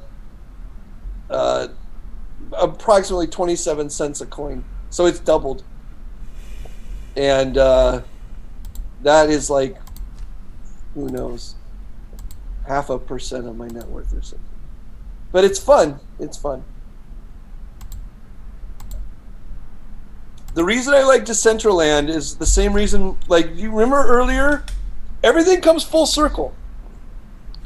Remember earlier when I was talking about how the group is what makes things strong, not the individual? Like, the strongest person from the weakest group will not pass on their genes, but the weakest person from the strongest group will. Okay? There's no such thing as rugged individualism. If you're not part of the strong group, no matter how strong you are, you die. If you're part of the weak group, no matter how strong you are, you die. If you're part of the strong group, no matter how weak you are, you live. The strong group will pull along people in wheelchairs and people who wear MAGA hats and every fucking moron on the planet. The strong group will drag them along. But the weak group, even the most intelligent, most fit, most able person will just be killed by the strong group. So that's why the whole idiotic concept of individual, pull yourself up by your bootstraps, I don't want to pay taxes, I don't want to be part of society, is complete fucking bullshit. Society is the reason we all exist. Society is what moves forward. Individuals move out. Okay? That doesn't mean you can't be individualistic within the society, but you have to understand you're very fucking lucky to be born to the in group. Because if you weren't born to the in group, you'd be dead. All right. That's why I like Decentraland. Because Decentraland has a group of people fighting for it very hard. These people are not going to let Decentraland fail because they live in Decentraland. Like, they had to use their stupid money to buy wings so that they could fly over Decentraland, and they used it to buy like a vest that blinks, and Decentraland's like Second Life, I guess. I don't fucking know how it works. But inside Decentraland, these fucking people are very important, and they will defend that with their lives. I'm not even joking. Like, if you're important in Decentraland and you think Decentraland's going away, you might shoot you might fuck something up. You might shoot up a building or something. So Michael Schultz says, I have 0.47 of a Bitcoin and don't know if I should dump it. I want a new Harley, but I know better. Well, Michael, listen to me. A new Harley is far more like this is going to be a weird thing to hear on the internet because people on the internet never say this, but I'm going to say it. A new Harley is far more important than half of a Bitcoin. Far more important. It is? Yes. Because you don't get to live two lives. You only get to live this life. And if you die with half a Bitcoin, but you never got to ride a Harley around, you completely wasted your fucking time. It's a complete fucking waste of time.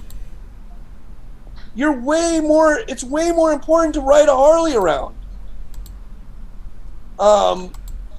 Depends on your financial situation. I mean, I don't even know. I mean, yeah, I guess it depends on your financial situation. You could buy a used Harley and still have a quarter of a Bitcoin. How about that? Sure. People tell me like, oh, I've got $8 million in fucking donk coin or something. Like, all of my friends have like lots and lots of fucking money in these coins. And I'll be like, oh, you don't have $8 million fucking dollars. You have a bunch of donk coin, and you know, still eat ramen every day. Like, at some point, you have to live your life. It doesn't do you any good. You haven't earned anything until you spent it. Okay? Like, nothing is worth anything until you have something. So, like, having money in an account gives you a certain level of peace of mind. And peace of mind is valuable. Peace of mind is as valuable as riding a Harley. Maybe more valuable. Like, fuck you money is as valuable or more valuable than riding a Harley for anybody, I would assume. Maybe not. You just have to make those decisions for yourself. But if you die with a bunch of fucking money in the bank, it was all just worthless. and if you didn't like actually get to experience the things you want to experience. And waiting until you're old to experience them isn't necessarily the best bet, because when you're old, it's not going to be as fun. So you need to have a certain amount of fun while you still can. It's a balance, but a lot of people treat their money like artwork. A lot of people treat their, like, an easy example of this is Bitcoin. I once said to somebody, if you knew someone who was a vegan and owned Bitcoin, which would you learn about first in the first 2 minutes you knew them? They're a vegan and they own Bitcoin. In the first 2 minutes you know them, which do you learn about first? They're like, I just need to be able to buy vegan coin so that I can fucking tell them that I'm a vegan and that I own cryptocurrency in the same sentence.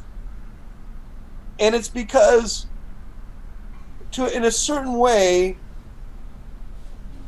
wealth in a certain way is almost like artwork in a certain way. It's like jewelry. You need to let people, certain people, it's very important for them to let people know that they have it, and that's part of the whole thing. That actually is the fun of it for them. The fun of it is telling people that they have it.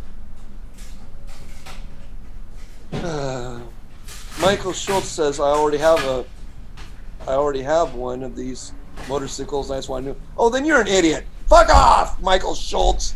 You don't need a new fucking motorcycle. Now you've gone too far. I'm not buying that shit at all. I rode motorcycles my whole life. You don't need a fucking new motorcycle. The same amount of excitement you get from your old motorcycle, you'll get from your new motorcycle. I rode motorcycles that went slow. I rode motorcycles that went fast. I crashed fucking motorcycles that were crotch rockets. I crashed motorcycles that were fucking like a Harley or whatever. It's the same fucking level of excitement. Now you're just tilting the shit out of me. Keep your half of a Bitcoin and ride your old motorcycle and shut the fuck up. Jeez. Thank you. Thank you. Thank you.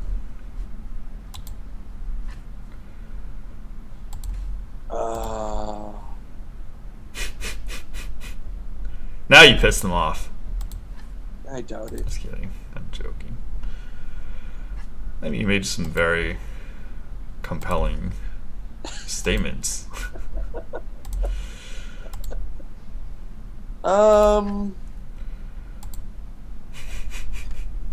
Yeah, you know, you make good investments. I've made some really bad investments too. I mean, I don't know.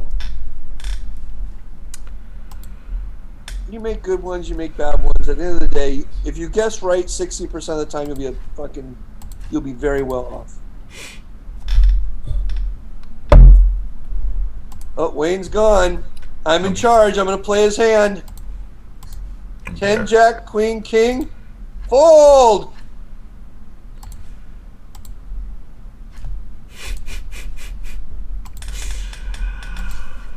You are on real time. You're watching the delay. You're watching Oh. something that happened a long time ago. Oh, you're still there. Oh, yeah. I'm watching myself pull my hair out. TJ says vegan. They'll tell you they're vegan first. That's probably true. You just can't know somebody who's vegan for more than 2 minutes without them telling you. And then they'll say like, "I'm not vegan because of politics. It's because of health issues." Well, if it was just health issues, like, you're not telling Leave it me to yourself. Yeah, you're not telling me what medications you take. You don't tell me that what your doctor prescribed you. So it obviously is politics, which is fine. I'm all for it. I think people eat too much meat. I have ideas about it. I think meat should cost a lot more than it costs. I think it should be harder to get. I think it should maybe be a delicacy of some sort. I don't think that poor people shouldn't be able to get meat. I think that you should have to get a meat license. This affects meat. This affects poor people and rich people. This is what I've always said. I've always said that to eat meat, you should have to have a meat license. And the way that you get your meat license is you have to hunt, kill, gut, and cook an animal at least as often as you get your driver's license renewed. So how often do you have to get your driver's license renewed? Like every 4 years or something? So like every 4 years, you should have to hunt, kill, cook, gut, and cook an animal and eat it. And if you don't do that, you can't have a meat eater's license because you're not willing to do the fucking work. And I don't know whether I would include fish in that. I think bird would have to be the lowest.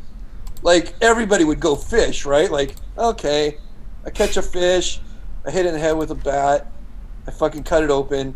Like, a lot of girls and, like, wimpy guys still wouldn't be able to do it. I'm sure I'm not supposed to say that, but it's just true. But no, I don't think I would allow fish. I think it'd have to be a bird minimum. And, you could obviously do bigger things like a rabbit, a deer, whatever. But then that's going to be real hard work. I would say, like, me personally, I'd probably just do, like, pheasant. I killed a lot of pheasants when I was a kid. It's not that hard to do. Chicken. You could do a chicken. There goes its head. Fish, maybe, but it'd have to be a big fish. It'd have to be at least a 20-pound fish. You couldn't just be like fucking going and catching like a 3-pound bass and then getting your meat eating license. Maybe, I don't know. But then, a lot of people would not go to the trouble of getting a meat eating license because it'd be such a fucking pain in the ass. Because you got to kill it, and then you got to gut it, and then you got to cook it, and then you got to eat it. Like, how many people would go through that trouble? I think it would cut the amount of meat that was eaten by 20% instantly. Instantly, 20% cut.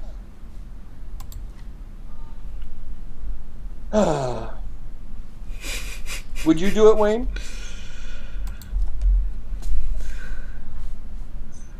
I don't know. Would you go get your meat eating license, or would you become a vegetarian?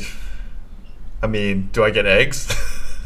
Yeah, you can have eggs and butter and cheese without getting your license. I mean, I would probably get the license, but like, I'm just wondering if I could even sustain not having a license. Because if it's no, then I definitely have to get it. If you remove enough foods that like would replace the luxury of eating meat, then it would be arguable. So it actually has nothing to do with the meats. It has less to do with the meats than what the alternatives would be. If you didn't have your meat eating license, you could still eat anything that didn't have to be killed. You could eat eggs, you could eat butter, you could eat cheese, you could eat all vegetables known to mankind. You just couldn't eat anything that was killed. It's because I would get a meat license, but I'm just like, with that definition, I guess it is possible for me not to get it. Okay. What would you hunt to get your license? Cows? You would hunt a cow? Are you fucking insane? That's the fucking dumbest fucking thing. Do you realize how big a cow is? How hard it would be to kill it, gut it, and cook it? Chicken, I don't know. I'd raise chickens. If you showed up at the DMV to get your meat eating license, and they're like, "What will you be hunting today, sir?" and you were like, "Cow," they would just fucking start laughing in your face. You're gonna go and kill a fucking 500-pound cow. See, this is what people don't understand. If the alternatives, I can't hunt. Cow. At least the cow doesn't move. Dude, Wayne, I would pay a lot of money to watch you try to kill gut and cook an entire cow. The cow would probably kill you.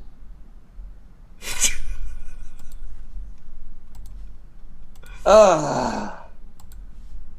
This is how I get you on by this. That one statement just made the entire stream worth it for you. We got you to laugh. How many doggy coins would you pay to watch Wayne try to kill a cow?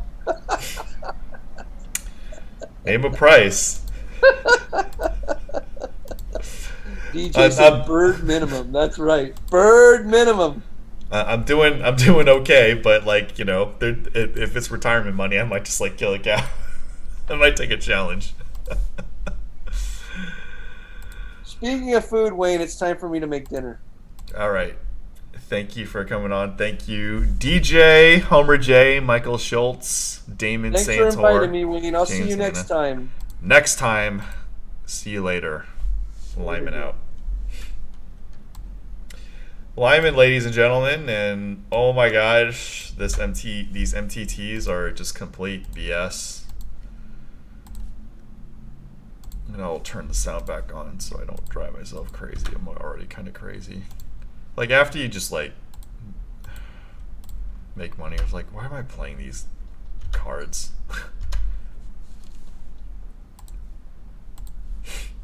Smash that thumbs up, hit subscribe for Lyman.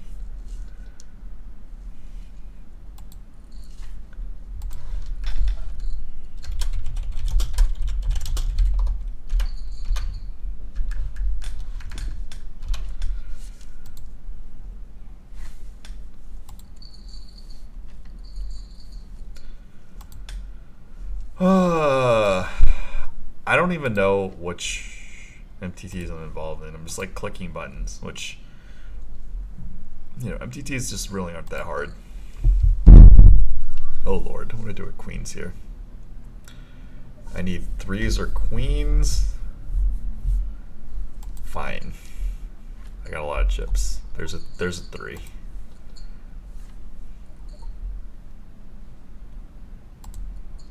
There's another 3. I'm looking for that 4-3.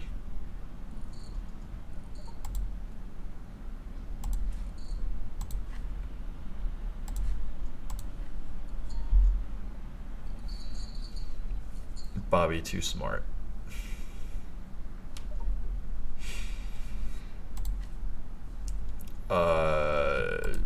Let's run into aces.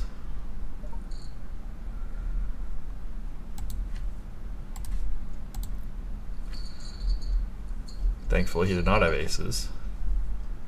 Thankfully, I hit a king. So no chop, no 7. Which one is this? 2 out of 75? Hope this is okay. This is the Monday melee. Okay, that's one of the good ones today. What are we down? We're down like $300 or $400.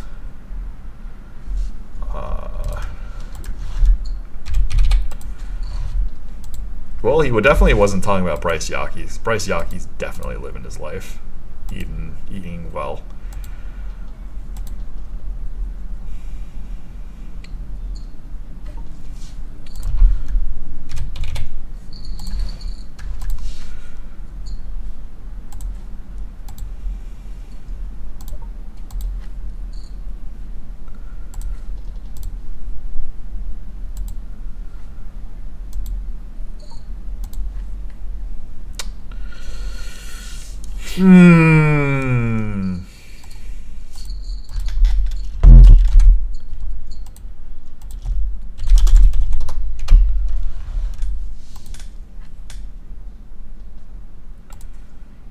But yeah, which MTT am I not in?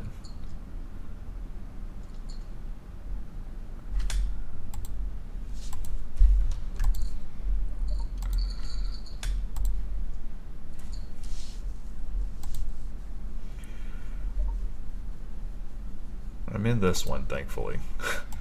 I'm in the PLO ones. Did I bust from this one already? See, I'm in this PLO, the Monday Melee. Oops, that's blank. Okay, so I did bust from the... did I cash? No, I did not. Actually ran good in that one.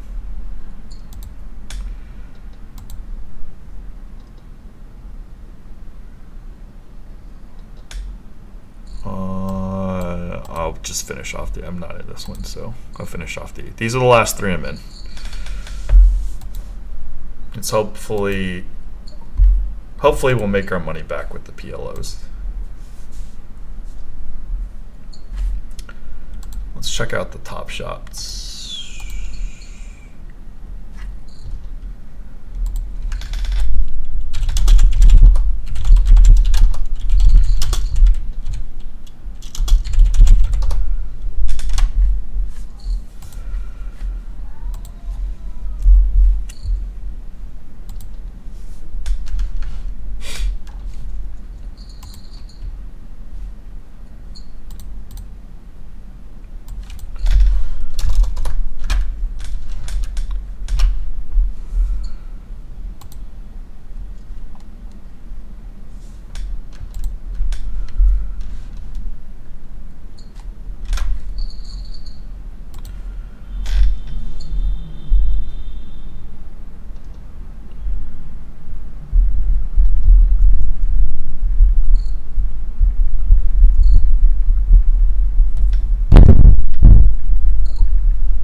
But I will be taking a lot of Lyman's advice.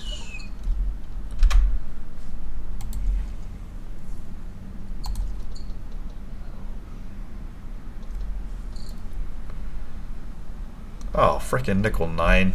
If he's in the PLO tournaments, then these things are probably good. Good thing he doesn't watch my stuff. Give me a queen, please. There's a queen. Easy game.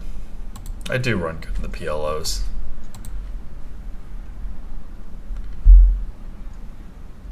I do have a 5 that's kind of bad. I unblock the whatever. I knew he had aces, obviously. Case queen. Sorry, nickel 9. Easy game. Alright, guess PLO tournaments for life.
Excuse me.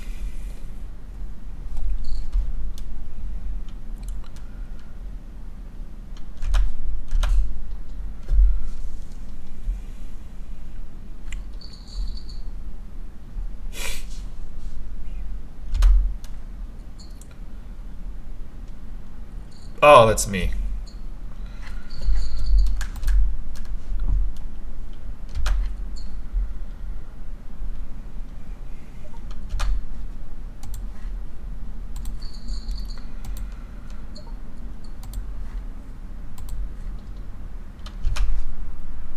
What's going on, guys? Smash that thumbs up, hit subscribe.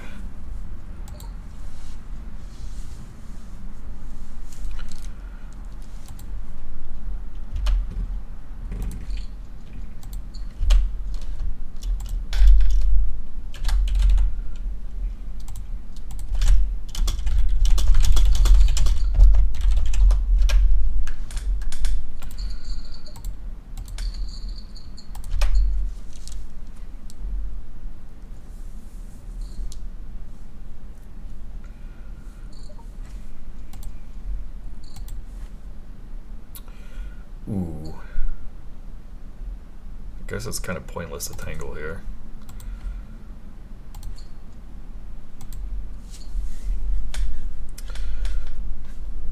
I hope he has aces now.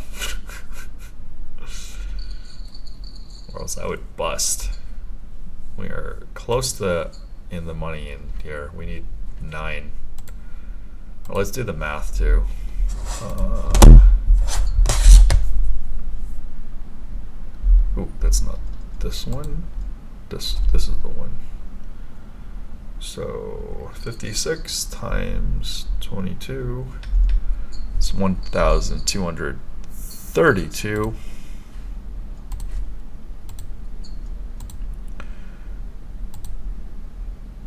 And this one is 33 times 26. It's 858. It's a level 3, so that's surely gonna hit 1,000. And what about this? I think this 110. Oh, this is definitely exceeded because of the rebuys. Total price. Oh, it's pretty close. 12 times 900. Let's see if there's any theoretical overlay.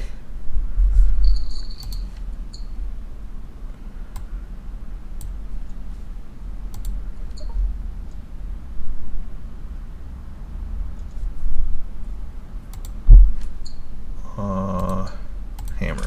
It's hammer time.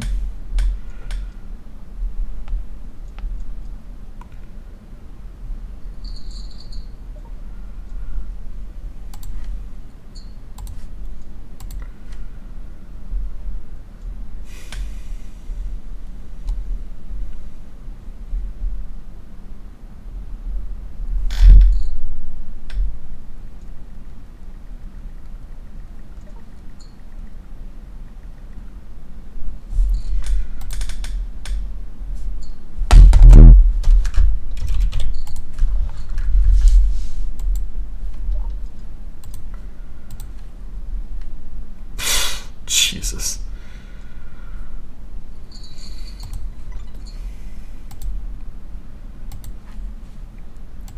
With my chip stack, I'm not even going to bother, even though I do have the ace of clubs. I can bluff this guy, I guess. I don't even... Like, he folded to me when I check raised him. I'm not going to push my luck.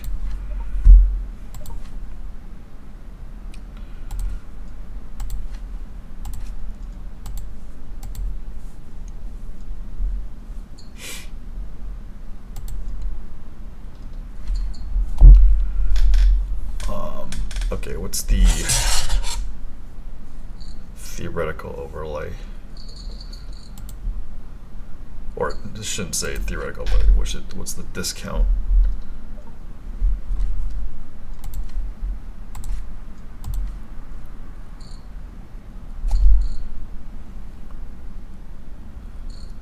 $400 extra because it's 1250 guaranteed. Divided by 111 players, so it's 3.06.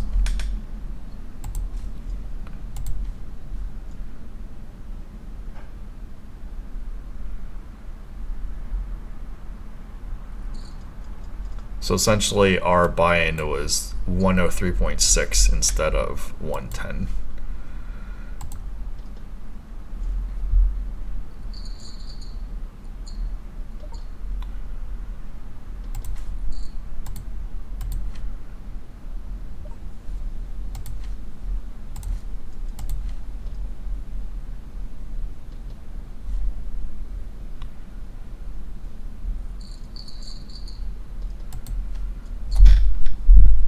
So 12900 divided by 111.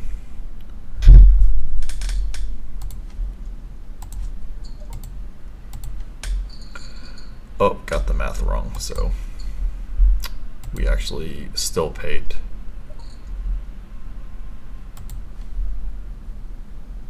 We do have an inside wrap, but if a 10 hits, we lose to Queen 10. We're I'm still gonna draw because we are drawing the nuts.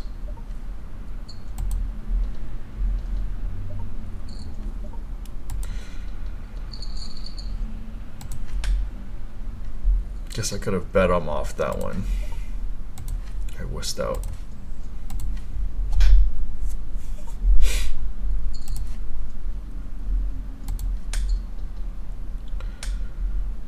So yeah, still did this, even though it was close, no discount.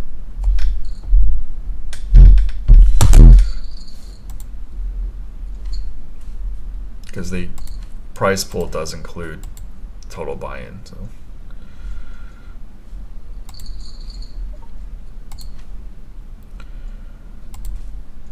Let's see what the money is. 18.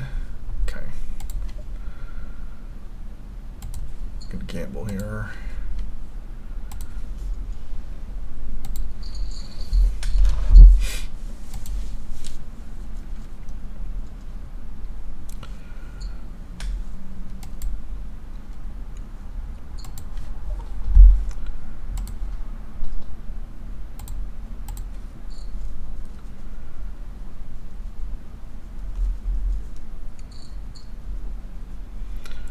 Two shouldn't be bad. Oh, two turned out to be very bad. Wow.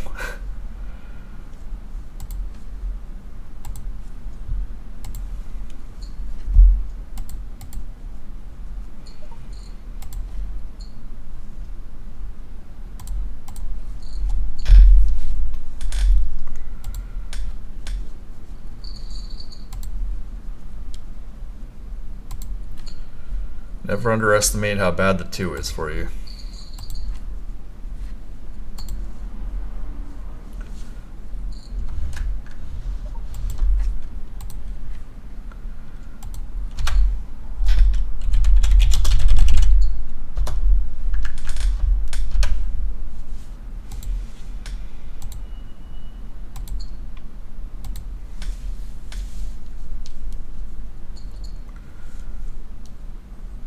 Hoping I'll use a set of queens.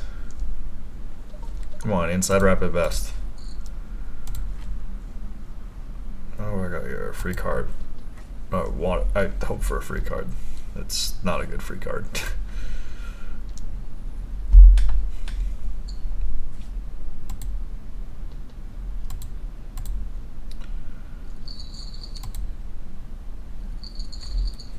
More kings.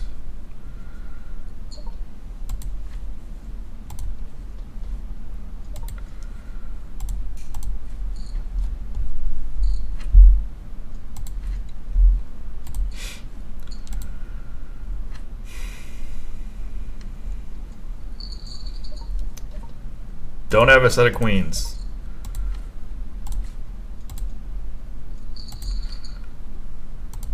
Hammer. Two more and we're in the money here.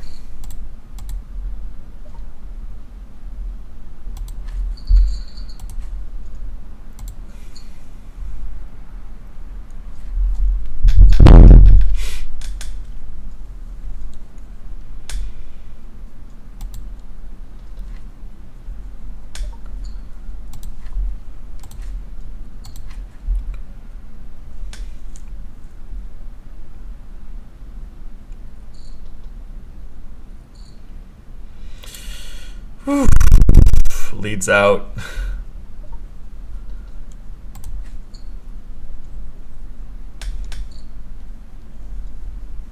Jesus.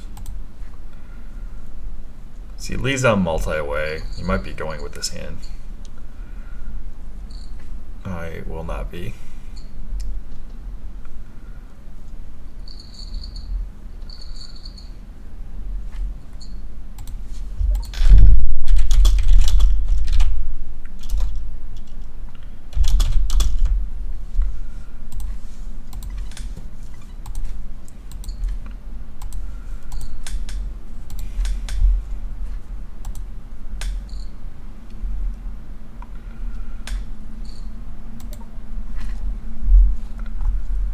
What's up, Mad Benjamin? What's up, PS3 Shakes? No, I did not take down the interview with Houston Curtis. I'll give you the link.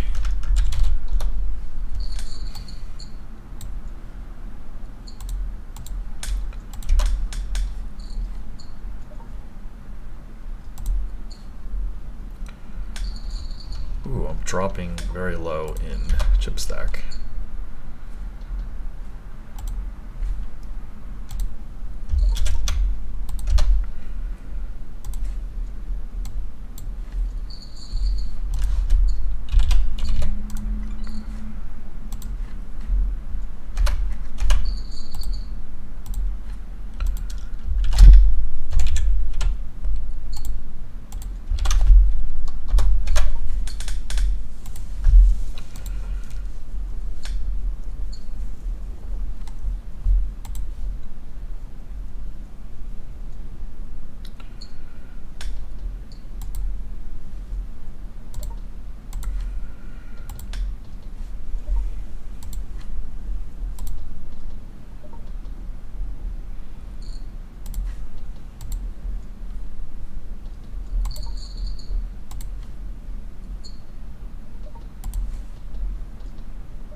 Needed a club.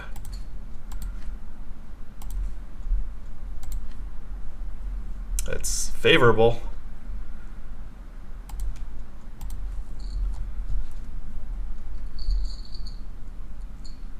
Might bust here.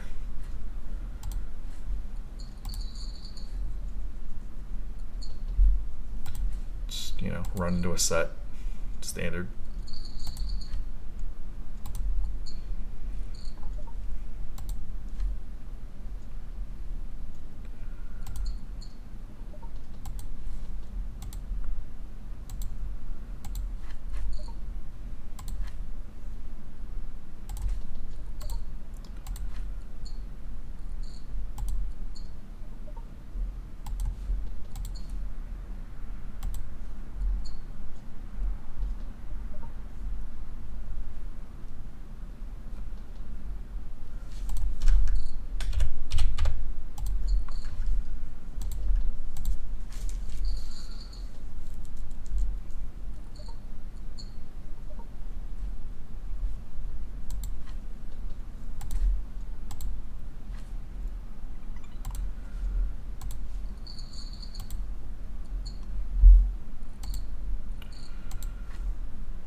Thanks for tuning in. Smash that thumbs up, hit subscribe.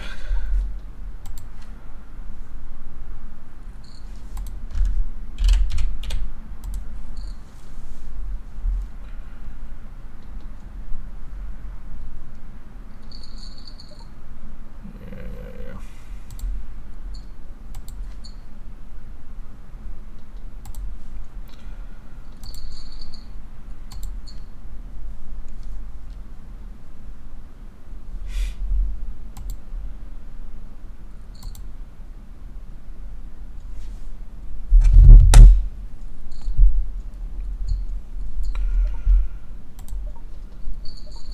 We have a wrap.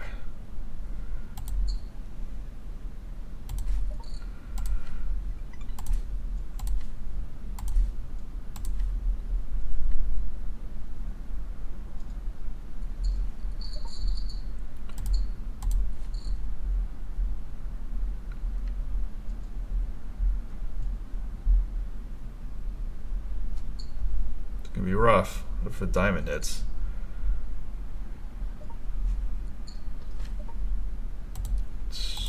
Hopefully me.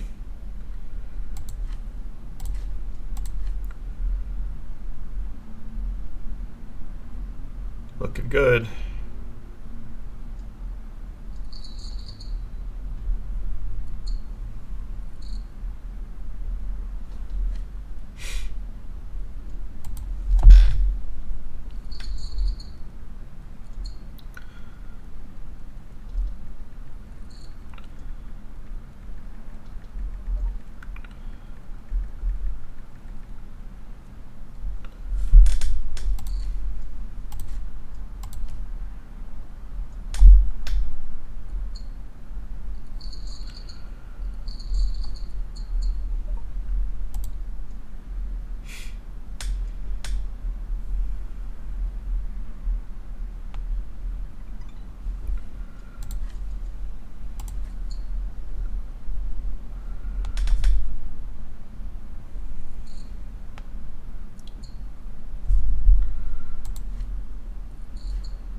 flopped it.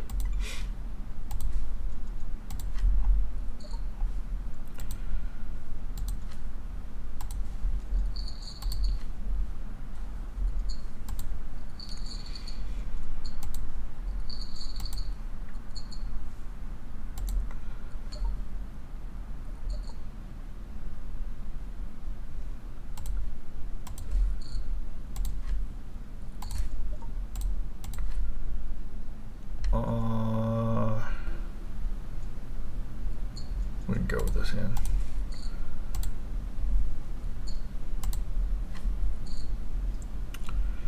$10.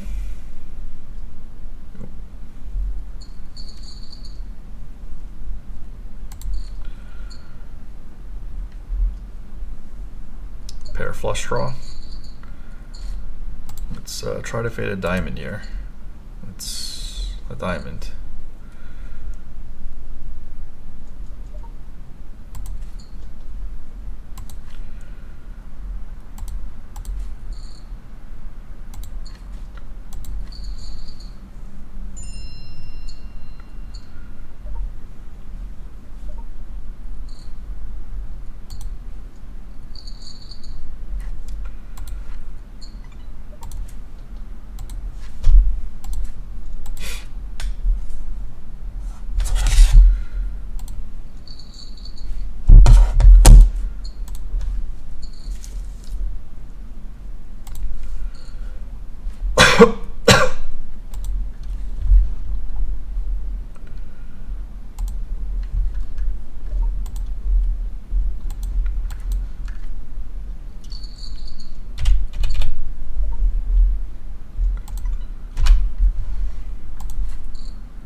Just put my Steph Curry card on.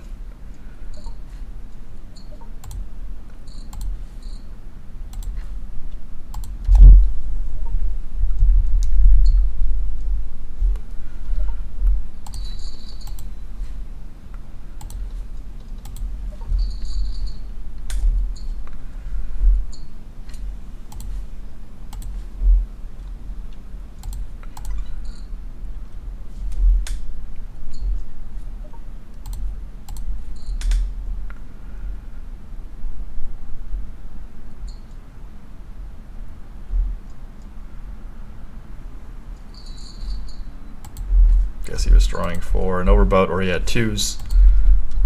And he got greedy. I wanted to go for it.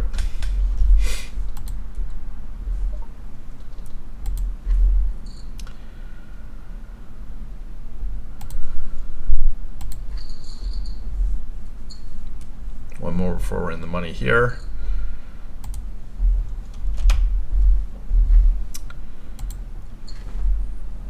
Nice, I might. I don't know what I'm going to do, but probably have to cut this short.